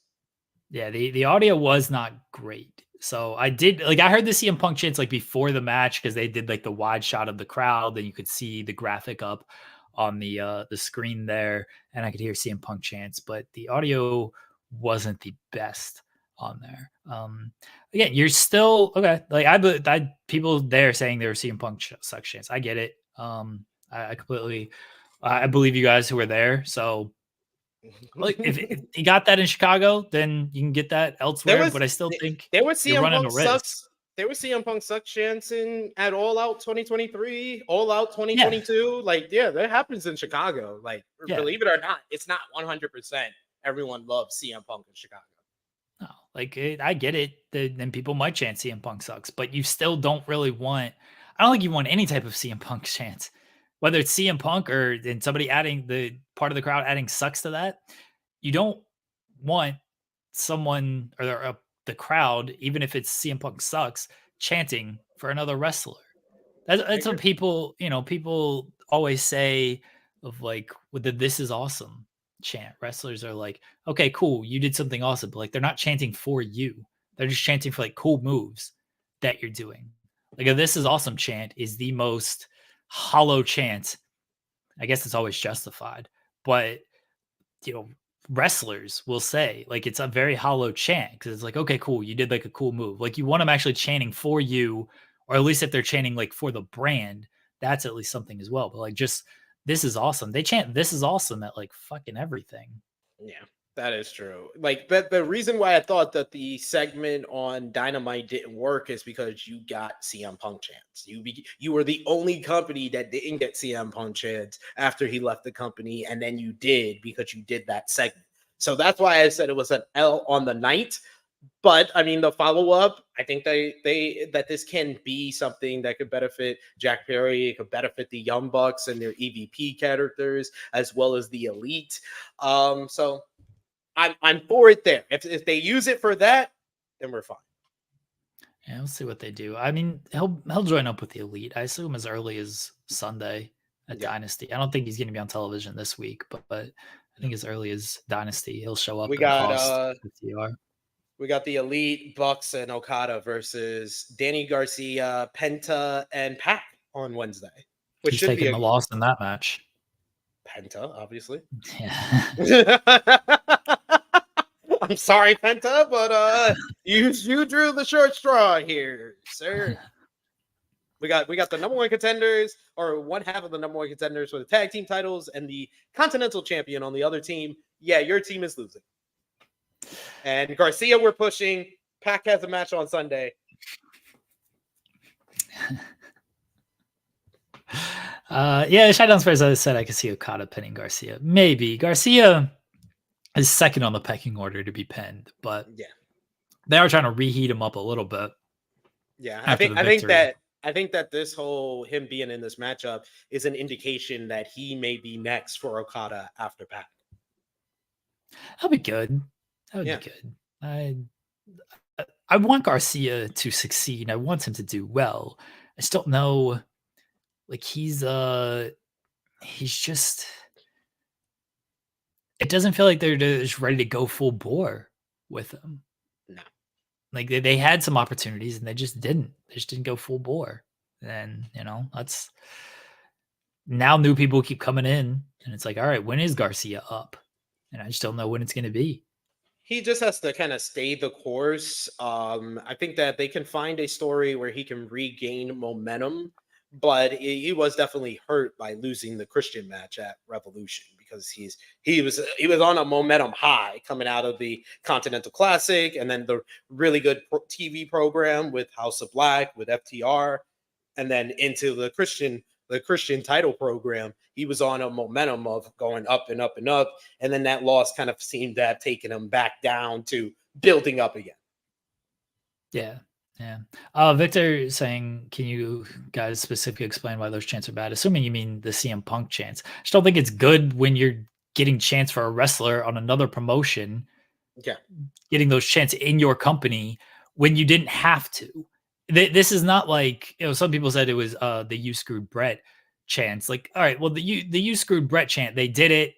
Vince did the Brett screwed Brett speech, and they played into it and they got it. Like, I don't know. I don't want to try to justify "you screwed Brett" chants from way back then because I don't know what my problem was, or I don't know what my thoughts were in '97 of how I would have felt about things. I can only kind of tell you about how I feel about things now. It's like you brought on these CM Punk chants by airing this footage when you didn't have to bring these chants on because you didn't have to air the footage. So you did.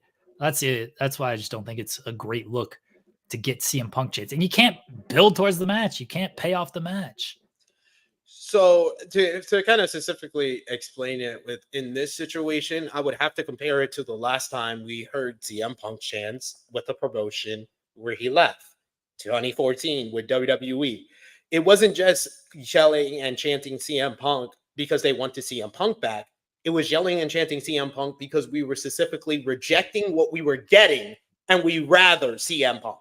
So when it got that type of kind of perception and connotation to it, and then you hear it in here with AEW, it can get to that type of perception as well, in my opinion.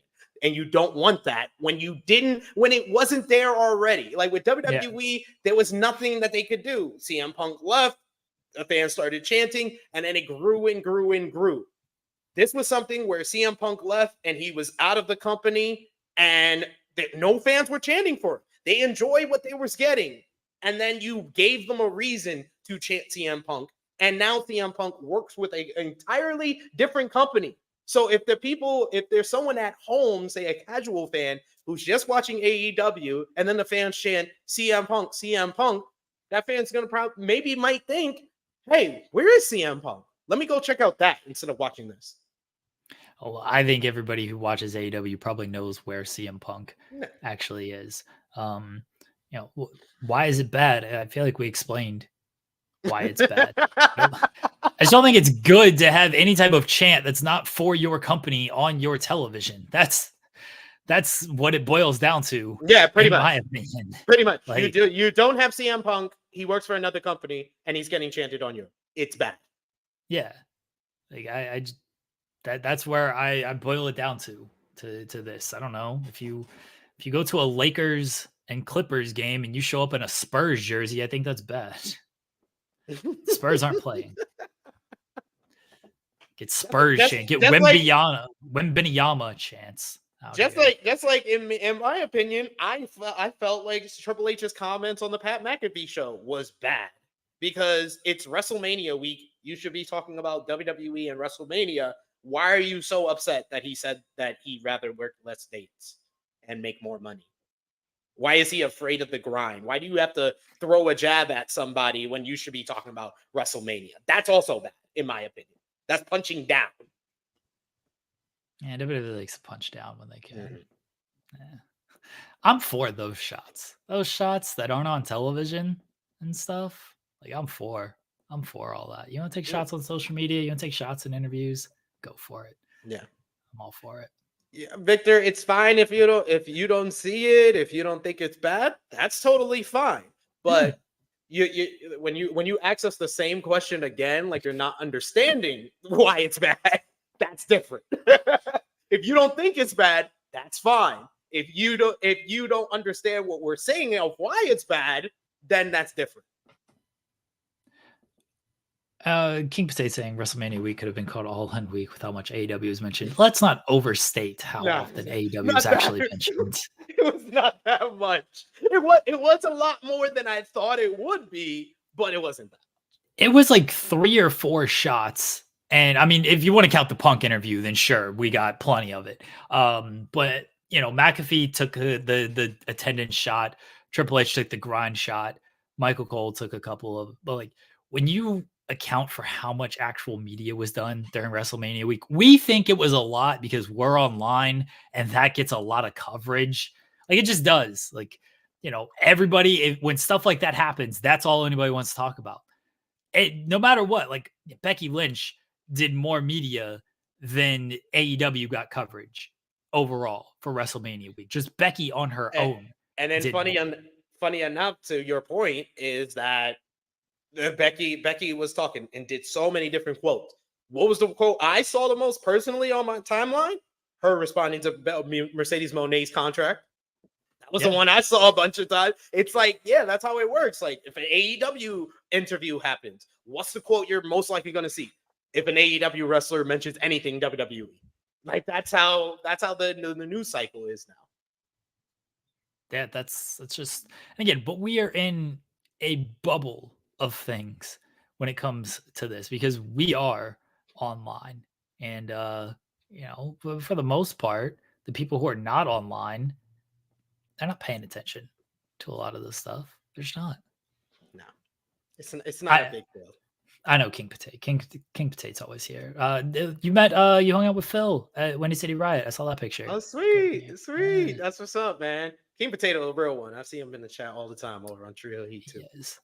He is good dude. Good brother, the King Potato. We have a half hour left. What do you want to talk about, SP3? Let's just talk about basketball. Some reason for this show, when you're on, we jump right into the wrestling. I think Wes Syllable earlier, it's like, why are we talking about wrestling this much in the first hour? You know, usually when it's me and Joel, we don't talk about like any wrestling the first half hour. We're gonna flip it. I think it's because we have a show where we actually talk about everything else that we have in common and that we're interested in. That we can actually, that when we talk about wrestling, it's like, wow, we actually can talk about wrestling too, like this. Like it's actually like we save all of our wrestling. That we never talk about wrestling when we have a conversation that's not on camera, but we only have on this show. So that's very true. Wes Syllable says, in fairness, the range of WWE Media Machine is larger than AW. They can say anything quickly, it becomes gospel. Oh yeah, 100%. Like that's 100%. Yeah, that's. Nah, what we need to do, Jeremy, I saw somebody mention it in the chat. What we need to do is spend the next half hour talking about X-Men 97. We can talk. We might not get time to talk about it tomorrow because we got to talk about NBA playoffs. We got to talk about Challenge All-Stars. We got to play some. I've actually caught up on Challenge All-Stars as well. Like I'm actually, yes, I've watched the first 2 episodes. I'm actually on point with my watching. I've caught up on X-Men 97. I messaged you after I watched the 5th episode and I was like, oh my God, that ending like that. Yeah. If you have not seen X-Men 97, if you've not caught up on everything, we'll talk about it a little bit here. What is your reasoning? People got lives, SP3. We're not life shaming people. No, Jeremy, you got 12 kids. You can point the finger at these people like, what are you? I got 2 maniac 4-year-olds. I got like, what? How do y'all not have time for this? I'm trying to show my little ones the animated series before I even show them 97 because 97 is too much for the adults. we are not life shaming people. Okay, we're I'm not just knife not. shaving anybody. I'm just asking why. What is your reasoning? If they've not seen it, they've not seen it. That's their prerogative. Yeah, you tell them why Soulable. You tell them. Go ahead. Go ahead. Yeah, there you go. You pointed the finger back. Say, I'm a grown ass man. I don't need to explain nothing to you. See, that's it. Why Sullivan had the correct response. But we didn't to go back to wrestling for a little bit. We'll spend the last portion, so we'll give people time to watch the show a little bit more. We did not bring up anything from Collision outside of the announcement of the ladder match because I did want to show some love to the best initials in the business, not AEW, not WWE, not NJPW, AZM Azumi, who was the star of the weekend, in my opinion. That was a great match.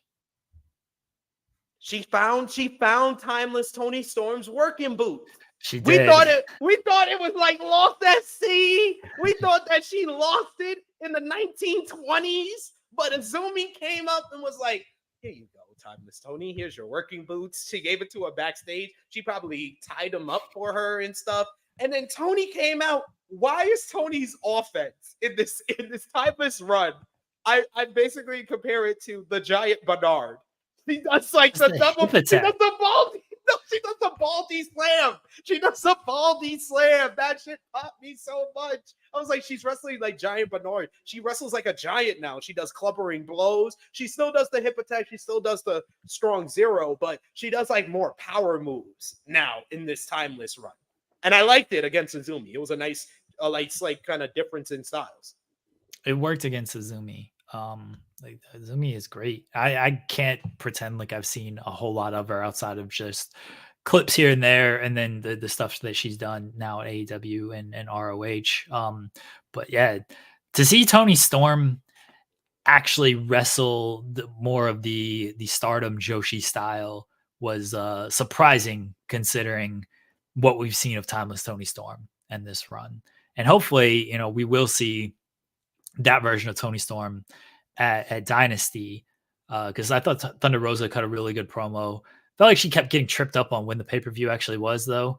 She said Sunday. She just kept saying this Sunday all the time. I was like, I'm pretty sure it's next week, but but you can tell everything she said, she believed it. Yeah, she was getting emotional about it, and that's what made it. I was like, oh, Rosa been working on those promos. I've been seeing, because I've been seeing it in the exclusives that they've been putting on social media, where you've seen a lot of her promo work there. But this was a nice little, opportunity for her to kind of express why this match is important to her, why getting back the title. I love the fact that she says you don't want to see what's under the face paint, and then she proceeds to wipe off the face paint. That popped me, because I was like, damn, you. I was like, this is escalating quickly. She went from you don't want to see the dead inside me. I'm gonna take you down to hell. I was like, God damn, Rosa. I'm with it. I'm excited for this match now. Yeah, Thunder Rosa cut a really, really great promo, and they got a couple more shows to build and see what they can do. Thunder Rosa looked good against Mariah May. I'm still not sure she's like all the way back. Especially compared to where she was. Look, she was out for a long time. That was a pretty bad back injury that kept her out.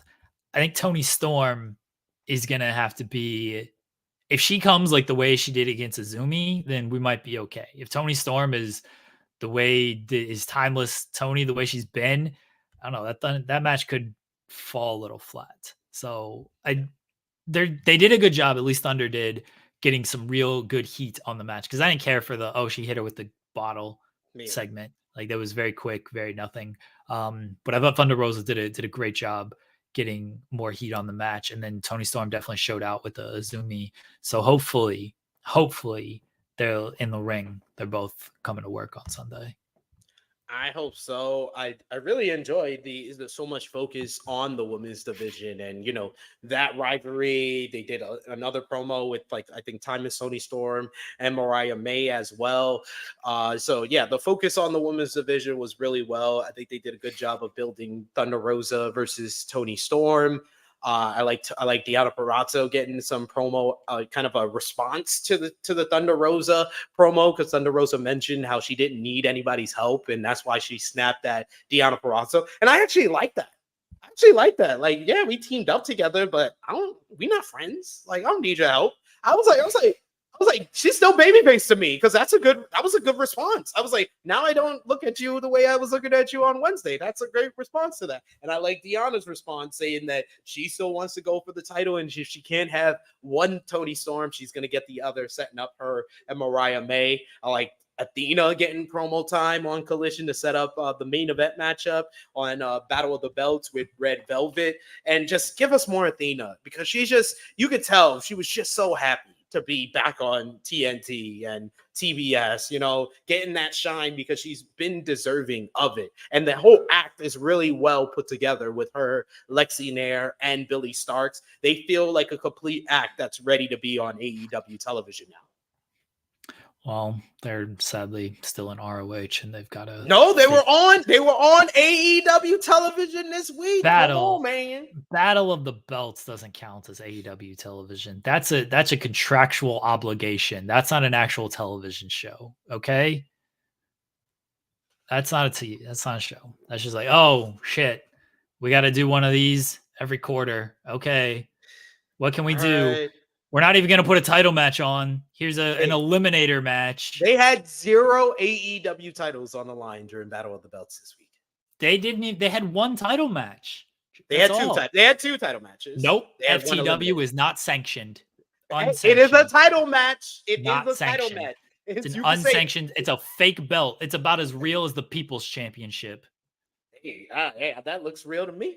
It's a $1 million title looked real as hell to me too. All these are fake titles that don't actually count. Hey, it was a title match. That's the whole point of the FTW title, right? It's an unsanctioned, lawless title. All I know is that Shane Taylor, that was probably the most aggressive I've seen Shane Taylor. The way he was hitting Hook, I felt like I was seeing a crime at certain points. The way he was hitting Hook, those chops and those punches to the ribs. I was like, all right, that was like Shane Taylor was like Tony Khan hearing the report from SE Scoops about Hook. Like, don't you think you're going to NXT? Like, it was like that. I was like, damn, this is violent. Well, maybe they'll do something with Shane Taylor and Lee Moriarty and Anthony Ogogo after they 50-50'd Moriarty against Shibata. They did though. Shibata getting the win, I was all right with. Oh yeah, Sheamus back tonight. Yeah. I was seeing if you want to. I was fine with Shibata getting the win. I just wouldn't have. I talked about it on Friday. I wouldn't have put Shibata in that position. I would have had somebody else be in that position. I'll say AR Fox, and then AR Fox could have taken the L in the trios match, and he could have taken the L on Collision. Instead, you're just all right. Cool. They got the win in the trios match because Jericho and Hook couldn't get along. And then when it came down to it, Shibata just beat Moriarty. And that segment where they had Jericho meeting up with Taz, that shit sucked. This whole feud, man. Like I don't know if Tony realizes, but you got two main feuds that you're giving a lot of time to that people don't seem interested in that much. It's the Jericho Hook program and the Acclaimed and Bullet Club Gold. No one's interested in it. Like, they're speed running this Jericho thing. It's like, hey, we're a team. Now we're against each other because I respect you. But now you should take advice from me. But now we don't get along. Now I need to broker a meeting. Like, all this is happening within weeks. Like, they're just speed running this whole thing. It's not well paced at all. No, and I guess it's just going to lead to them facing a dynasty, and then I assume Hook wins, but maybe Jericho's going to win. Maybe Jericho wins this FTW title. Great. More Jericho on our TV. That's exactly what we need, folks. Does he not realize that people don't want Jericho on their TV? I mean, I'd have to look at the quarters, but his quarters have been dropping. Have they? Yeah. Okay. I'll take your word for it. Let's Let's see if you're being truthful. That's not actually my word. That's Jimmy Macaram's word. Jimmy Macaram is the one that actually paid for the Patreon so he can see how bad the ratings are for AEW. Let's see if you're being truthful. Let's look at quarter hours for the April 20th episode of AEW, or April 10th, sorry. Did they go up for Jericho, Hook, and Shibata versus STB? Let's see. They didn't, but they were coming off of the FTR promo, Danielson promo, Ospreay promo. So they went down, and then they just continued to go down for Jericho, Hook, and Shibata. But I mean, they went down the entire show. So that is also true. yeah, I think the big drop that I remember Jimmy telling me about was for that Jericho Takeshita match in, what was that, January or February? Oh, that was a long time ago. Let's look at April 3rd. Was Jericho and Hook on the April 3rd episode of Dynamite? I don't even know. Yeah, because didn't they beat? No, that was Collision where they beat STP, wasn't it? Oh, they just had that promo, didn't they? Yeah, the promo where they bet. I can't remember what show all this stuff takes place. Anyway, it'll maybe end. I do get Collision and Dynamite confused some weeks. Like, did that happen on Collision or Dynamite? It will maybe end at Dynasty, or maybe not. Who knows?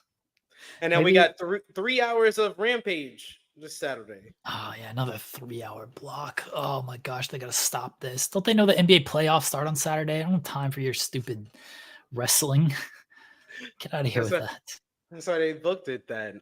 We should also mention the other big thing that happened on Collision and Battle of the Belts. What? Another story they rushed through. Roger Strong turning on Colorado. Oh, yeah. They was like, no, enough of this. Just have him turn. Just have him turn. Yeah, they didn't slow burn that at all. They're like, shit, we need a match for Dynasty. Let's just go ahead and give the people Roddy and Kyle O'Reilly. I think there's like 3 things that Tony Khan is not realizing about his own product right now. Chris Jericho is not as over as he once was 2-3 years ago. The Acclaimed are not as over as they were 2 years ago. And whatever is going on with the Undisputed Kingdom, it's not working. It's not working. And that thing hasn't worked since the promo after the reveal. And that one I'm a little bit more forgivable on because you just took MJF off television and Adam Cole has been hurt. The Jericho stuff and the Acclaim stuff, there's no reason for it. Like Undisputed Kingdom, you spent the entire fourth quarter. You spent the entire fourth quarter building that story last year. So you got to try to make him a big deal. The problem is your top guy is out with a foot injury and his main feud is just off television. The Acclaimed and Jericho stuff, it's just, you got to sit him down for a little bit. Do you know the Acclaimed are the Trios champions? Do you know that division still exists? I don't remember the last time the Acclaimed defended those damn When Trios did they titles. last defend the titles? Like, it's been a while. It was when they were building up Bang Bang Scissor Gang. And they done turned on them like a month ago now. Like, what are we doing? Oh, the last title defense was January against the Mogul Embassy. That was the last title defense. That is ridiculous. January was the last. January? It is April, my friends. Well, the rankings, that come out once every 3 weeks or so. I'm still not over. I have PTSD when I go to sleep at night thinking about that Billy Gunn Jay White matchup. And like for the first time in a year of Jay White being in AEW, I was like, did Jay White make the wrong decision and he should have just waited for the hiring freeze to end? Well, don't worry. Jay White's going to beat Jon Moxley for the IWGP title, and it'll all be safe. Brought it all back around, everybody. Brought it all back around. Baby. We have Raw tonight. We'll get to the super chat from Caden. It says, is Sheamus getting Def Rebel tonight? Man, I hope not. Hey, I mean, But Sheamus has always made good transitions with his songs, though. I just still nothing is better. It's a shame for fame lost his head. That's my favorite. yeah, that song needs to come back, but it won't. Some But it should. too many lies, too many lies. Oh, it's a bony truth, and I'll make you believe. Oh, Sing it. yo, that song, the Nexus song, and Legacy song. If you want to take me back to 2010s as a wrestling fan, just have those songs play. We got that on Raw. We have Sami Zayn against Chad Gable. Sami Zayn's going to get a huge reaction in Montreal. I do look forward to that. And then I don't think Chad Gable's going to win, though. I'd be very surprised if Chad Gable wins. We've got Rhea Ripley talking about Liv Morgan. We have Cody Rhodes asking, what do you want to talk about? We have Andrade against Dominic. Katana Chance and Kaden Carter against Chelsea Green and Piper Niven. Jey Uso against Finn Balor. And they're going to run it back one more time. Ivy Nile, Maxine Dupree against Candice and Indy Hartwell. Run it back. As long as it has the same finish. What, Maxine winning? No, the same finish of Candice yelling at them. Well, the finish last time was Maxine winning, so. Oh, well, no, not that. I don't. I basically no. Was that a tag team match or was that Maxine versus Indy? Oh, was that a singles match? Maybe it was. Yeah. Oh, was it a tag team matchup?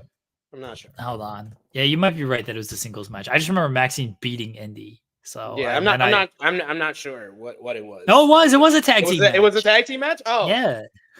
my bad. I basically like Thanos that or Men in Black that out of my head. I was like that didn't happen. I don't blame you. Dude, Paul Zara finisher. I was there for Maxine against Rhea. That happened in November. Horrible. Yeah. That was when I realized I was like, she's not good. I was like, that's when I was like, she's not. That's when I was very confused when she came out for the Royal Rumble, and I was even more confused. The Rumble's the Rumble, you know. But I was even more confused when people was like, when the whole thing happened on the house show, people was like, oh my gosh, she can't even get better. They're only putting her around on the house shows. I was like, no, they're not. I was like, I'm ready to see Raw matches, and they're here in the Raw. No, that Royal Rumble. I don't care. You could say, oh, it's just a Royal Rumble. No, you cannot tell me Maxine Dupree trying to do the head scissors on Bayley and struggling and seeing poor Bayley struggle to sell that wasn't the saddest part of the Royal Rumble. No, that scarred me. That lives bad wrestling lives with me. It lives in my head vicariously. It just keeps going and going and going. And that Maxine head scissor spot has been going on in my head ever since. I legitimately do not remember that spot in the Rumble. I'll take your word for it. I don't remember it. I could guarantee you, if after this show you go on YouTube and you just put Maxine Dupree Royal Rumble head scissors. Okay, hold on. Someone had to do it. Someone had to clip it. Oh yeah, if you just type in like Maxine Dupree Roy, and the first one is Royal Rumble botch. Okay, Maxine Dupree dancing. Hold on. I love it. That popped me so much. Be nice, SP3. I'm sorry. Nice. I like Maxine. But my whole issue with the whole Maxine thing is Maxine is good at something. It's not like Maxine is in the wrestling business and she's not good at anything. She's really good at being a valet and a manager and a character and a talker. She is so good at that. Why not let her do that? All right. There's no great clip of it on YouTube. Let me try to find this on Twitter. Bailey? Okay. I'll just type in Maxine Dupree Bailey. See if I can find something. Maybe somebody clipped it. But yeah, I'm hoping. Oh my God, yes. What is that? Gent roast? Yes, Maxine stiff as a board, taking that Nia Jax. Oh, that ruled. That ruled though. That might have been my favorite sell of the Nia Jax bonsai drop. I will say. Ruled. I can't find this clip. SP3. All right, I'm gonna do my due diligence, and come Wednesday, I may come back and I may send the clip to Jeremy so we could play it. We could play it for the people. I don't want to, I don't want to watch the entire Royal Rumble. No. I'm just gonna clip. It's like 10 seconds. I'm just gonna clip that. I'm gonna send it to you. She couldn't have been in the Rumble long, right? She had to be in the Rumble like 2 minutes, maybe. And in that 2 minutes, she had the worst spot in the 2024 Royal Rumble. God, being mean about Matt. But she's gonna be on Raw tonight, so we'll see. We'll see how that goes. I am looking forward to the Candice Inoki. Candice Inoki should slap her, and yeah. I want Candice just cutting her off again. That ruled so much. They've dropped the ball with Candice being the tough ass veteran. Just being like, no, we're not doing this dumb shit in this match. Just slap her and then just be like, lay down. Yeah, you're losing. Take this fucking pin. Do you think that they main event tonight with Sammy and Gable? Yeah. Yeah, I would think so. I mean, I don't know what else. I mean, you got Jay and Finn Balor could main event. I mean, maybe, but nah, Sammy's gonna be super over hometown. Like that's got a main event. Yeah. I wouldn't do that. Earlier. That would main event. Cody will probably open the show. Like, so what do you want to talk about? And then he'll just talk. He'll give his stump speech, and then we'll all move on. Yeah. What about the Rhea and Liv? That's fine. I like the attack last week, but I felt like it should have been replayed or should have been longer. Like I honestly I wouldn't be surprised if a lot of people forgot that attack happened on that show. Well, they will replay it tonight, I'm sure. No, of course they will. Annoyingly so. Will we see anybody from NXT tonight? I don't know. Probably not. I felt like that was a Raw after Mania thing, and then we probably won't see it until the draft. That's what I would say. I'm interested in this year's draft of where everybody's going to set up. I think the WWE Championship is going to be the Raw title, and I think the World title is going to be on SmackDown. I think that's going to be the big change from the draft this year. You think Priest? Priest on SmackDown. Yeah, I agree. Yeah, I think Cody stays on Raw. Yeah, I'm with you. If it's going to Netflix, that makes a world of sense. Yeah, I don't think they obviously still care about the relationship with Fox, but that's ending in a few months, so they're just like, sure. Mm-hmm. You're gonna get what you get for these final few months here. They'll probably keep Roman and the Bloodline over there. That would kind of keep Fox at bay. For now, we'll keep Roman and the Bloodline over here. We might switch them over to the 2025 draft, but for now, you get one more year with the Bloodline. Will saying Mercedes getting a title match, Double or Nothing. Say what it says about the ranking. That's always been a open challenge kind of title, but look, the rankings are the rankings. They don't mean anything. The fact that they can't even come out with a actual schedule of when these things come out tell you all you need to know about they could do so much with the rankings. You could do weekly ranking show and break down why everybody is in the position that they are. It's more content. I don't understand why they miss out on that opportunity. They 100% just have the AEW unrestricted team of Will and Aubrey. Just do it. They could do a lot with the rankings. They just don't. They didn't have care in them. I don't think they had care in them from the very start. Truthfully, I don't think they did it because they thought it was different. And then the fact that they would just stack a bunch of wins for somebody like Jay Lethal on Dark and be like, now Jay Lethal gets this title shot because he's 28-5. It's like, his 28 wins came when nobody was watching, and his 5 losses came against everybody who was good. So why is he getting this title shot?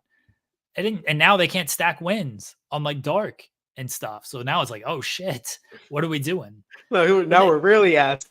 Yeah. So now they just kind of make it up as they go. It's just whatever. is what it is.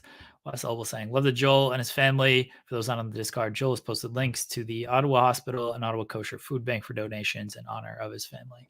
Yes, if you have not sent Joel Pearl a kind message, please do that. I don't know when Joel will be back. He's obviously free to take as much time as he needs to take care of everything, take care of his family. If you're in the Fightful Select Discord, you can get there by being a member of Fightful Select and checking out the In the Weeds chat. We are there most of the time. Joel's there a lot more often than I am.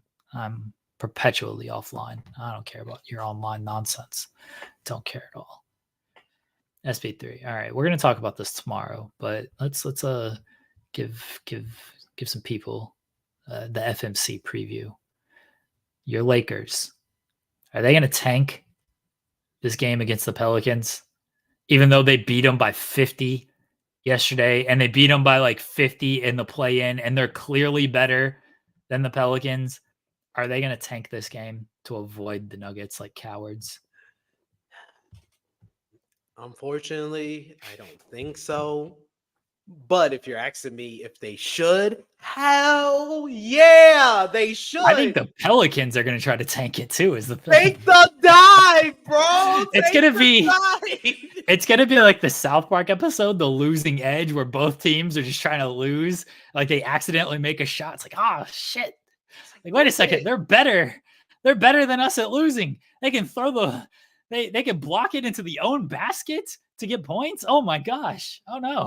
This is the best year not to verse the Nuggets in the first round, because I really feel if we get the 8th seed, we could beat the Thunder. We could have a chance against the Clippers or Mavericks in the second round, and we don't know for sure if the Nuggets are going to make it that far, because they would have to go through the Timberwolves. They got to. Well, I think they're going to wash the Pelicans. If they verse the Pelicans, they're going to wash us. If they verse us, like basically, we be losing. Like in my scenario of what I want, they be losing one game to win the next game and then win 4 more games and get to the next round. Whereas if they win against the Pelicans, they are going to lose the next 4 games. Okay, you're playing with a little bit of fire though if you lose to the Pelicans, because then you got to beat. I don't know if the Warriors are that great. The Kings are the Kings. They got some injuries to Monk and Herter that really hurt their depth. But Sabonis historically has dominated Davis. Yes. The Warriors, you run the risk. Steph Curry just hits 19 threes. Klay Thompson hits 19 threes. You're playing, and like you lose. You lose and you're done. It's still a risk. We are more confident that we can beat the Warriors than we. You're confident you can beat the Pelicans. They suck. We are also confident we can beat the Pelicans, but we're more confident we can beat the Warriors. But the Warriors might not make it past the Kings. And then beat the. I think they're beating the Kings. I think they win that one. I think the injuries to Herter and Monk are gonna hurt them, and I think the Warriors have been playing well. Take the over if you're betting on that one. Take the over on that. Take the over on all the games in Milwaukee and Indiana as well. Take the over because both of those teams don't play any difference, but take the over as well with the Kings and the Warriors. I think you're also not only are you playing with a little bit of fire, and that you could lose to the Kings and the Warriors. It's not out of the realm of possibility that game is a loss. You're also playing with fire in that you're playing an extra game. Why are you going to play an extra game when it might be unnecessary? Because we want to make it to the next round. I don't feel confident we're going to make it to the second round of the playoffs if we're facing the Nuggets in the first round. So you'd rather lose in potentially the second round, because there's no guarantee they beat the Mavericks or the Clippers. No. There's no guarantee they beat the Thunder.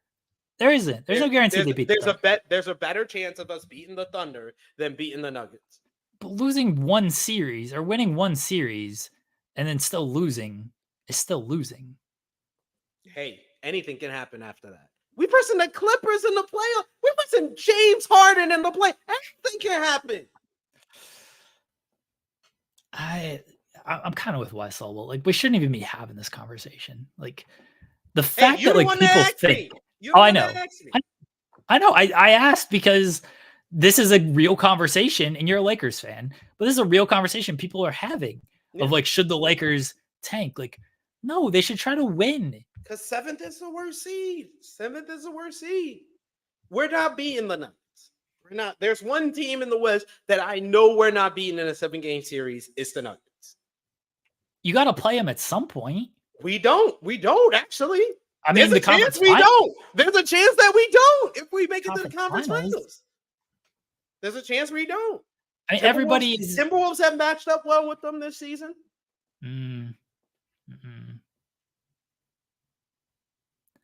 Speed Punk, you're a Thunder fan?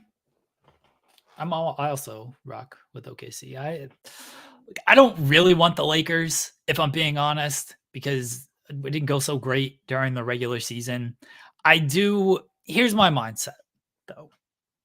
We could lose in the first round. People are going to call the team frauds, whatever. Like, the second youngest team in the league. They got the 1 seed. My mindset is we're the 1 seed. They're the youngest team since 1984 to be the number 1 seed. My mindset is we're the 1 seed. We're getting a team that's going to have to play 2 games, and we're going to have home court. It doesn't matter who that team is. It might be the Pelicans, it might be the Kings, it might be the Warriors, it might be the Lakers. It could be any of those 4 teams. They're going to have to play 2 games to get in that spot. We got home court. We got fresh legs. We should win. Even though the matchup might not be the best, we should win. Oh man, I don't want to give you work for tomorrow, but we definitely need to call up our good friend, our good brother from New Orleans. Professor? Yes, the professor to come on to preview Pelicans and Lakers in the play. It's not so much the Pelicans suck, T5 to great. It's that against the Lakers, they suck. They've gotten boat raced, both meaningful games against the Lakers yesterday and the play-in game. Those games weren't competitive. So I wasn't saying that as in they suck overall, because I think that's a matchup problem for OKC in a lot of ways. But against the Lakers, this is why I'm like, how can the Lakers justifiably not play well in this game tomorrow when we just saw them win by 25? This is the best the Pelicans have ever played against us. That's why. But you got the same situation where I got a lot of people that hit me up yesterday that was at the Garden that was saying like, "Yo, there was mad Knicks fans that did not want them to win." Did you hear the response when DeRozan missed that shot at regulation? It wasn't like, "Oh yeah, we're going to overtime." It was, like what? What is going on? I feel this is very weird to watch. And then people that was there, like my cousin was there, and she was like, "Yo, like the Knicks fans did not want the Knicks to win. They did not want to have the Knicks face the Joel Embiid and the Sixers because they're the hottest team right now."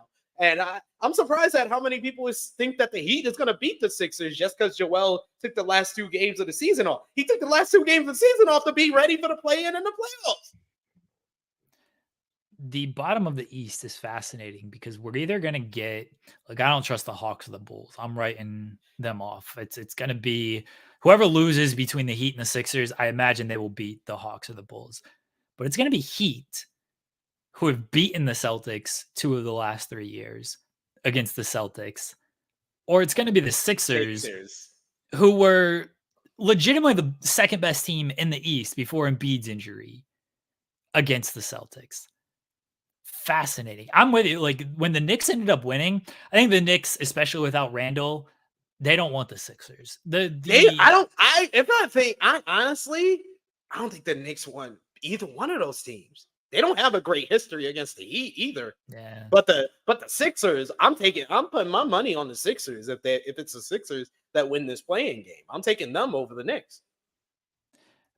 T5 the Great saying Pels want the T-Wolves. Well, they can't get the T-Wolves until the second round. They can't get them right now. It's over. T-Wolves messed that up by losing. Yeah, the Timberwolves got the Suns. That was the best case scenario for all of us bottom West teams was Timberwolves and Thunder as the 1-2 seed.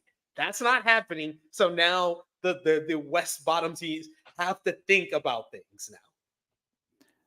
It's so just play to win. Play to win.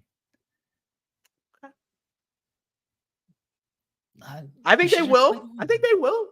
I think they will. But this is the I will say by far 3 out of the 4 games in the play-in. This is the most interesting the play-in has ever been. Oh yeah. The play-in's always like interesting because it's a one and done. But this feels bigger, like especially with the teams in the West that it is. I think this feels like the biggest play-in yet. Yeah, last year felt like the biggest play-in, and now this year feels bigger than last year. It's gonna be fun. The play-in adds a lot of intrigue to things. We'll do a full-on preview with things tomorrow on FMC. And talk a little X-Men 97 as well. We'll talk some X-Men 97. I watched the challenge. I watched both episodes of Challenge All-Stars. So we'll talk about that. Oh my God, Ayana. Why? Why, Ayana? I liked you in all the salad promo. I liked you. Damn. I love that Leroy was like, you've been talking like 2 hours. I don't know what you said. Leroy's the only normal person who's like, oh no, are you serious? No, we're not. He's like me on these wrestling podcasts. When I'm about to say something that I haven't heard on other wrestling podcasts, I'll be like, all right, is everybody else here? Is everybody? That was Leroy. Like, does everybody else know what's going on? Like, what are we doing here? What are we doing? All right. You want to plug anything, SP3? Check out the True Hill Heat YouTube channel, our True Hill Heat flagship podcast. Check out the latest one. We're trying to hit 75 weeks of over 1,000 views for our flagship podcast. So let the streak go, and we're very close to beating Eric Bischoff. So that's what I'm really looking forward to bragging about on social media. But also later today, 1:05 p.m. Eastern time, we got our latest Dark Side of the Ring review for the Life and Legends of Harley Race episode with myself and Miss Chrissy Love. So go over and check that out. There you go. And I'll also be on the Wrestling's podcast later today as well. So shout out to those guys. SP3 making the towns. As always, making the towns. We will have FMC tomorrow at, I don't know, 9:30, 10 o'clock sometime, whenever I decide this is a good time to do this show. We will talk more NBA. We'll do a full-on playoff preview. And we will also talk about X-Men 97 challenge, and we'll see if we get to play some Too Hot to Handle. It depends on how long the show is going at that point. We'll be back on Wednesday. It might be SP3, it might be Joel. I have no idea. I'll let everybody know when I know. A Spotlight on Thursday, and then another In the Weeds on Friday. Check out Wrestling Made Me Cry with Kylie and Auntie Collins. That is up on the channel right now. And I think that's everything. I'm tired. Joel always does these outros and everything. Thanks everybody in the chat. We appreciate y'all. Appreciate y'all's support, super chats, thumbs up on the videos. Subscribe to the channel. See you on Wednesday. Goodbye, everybody.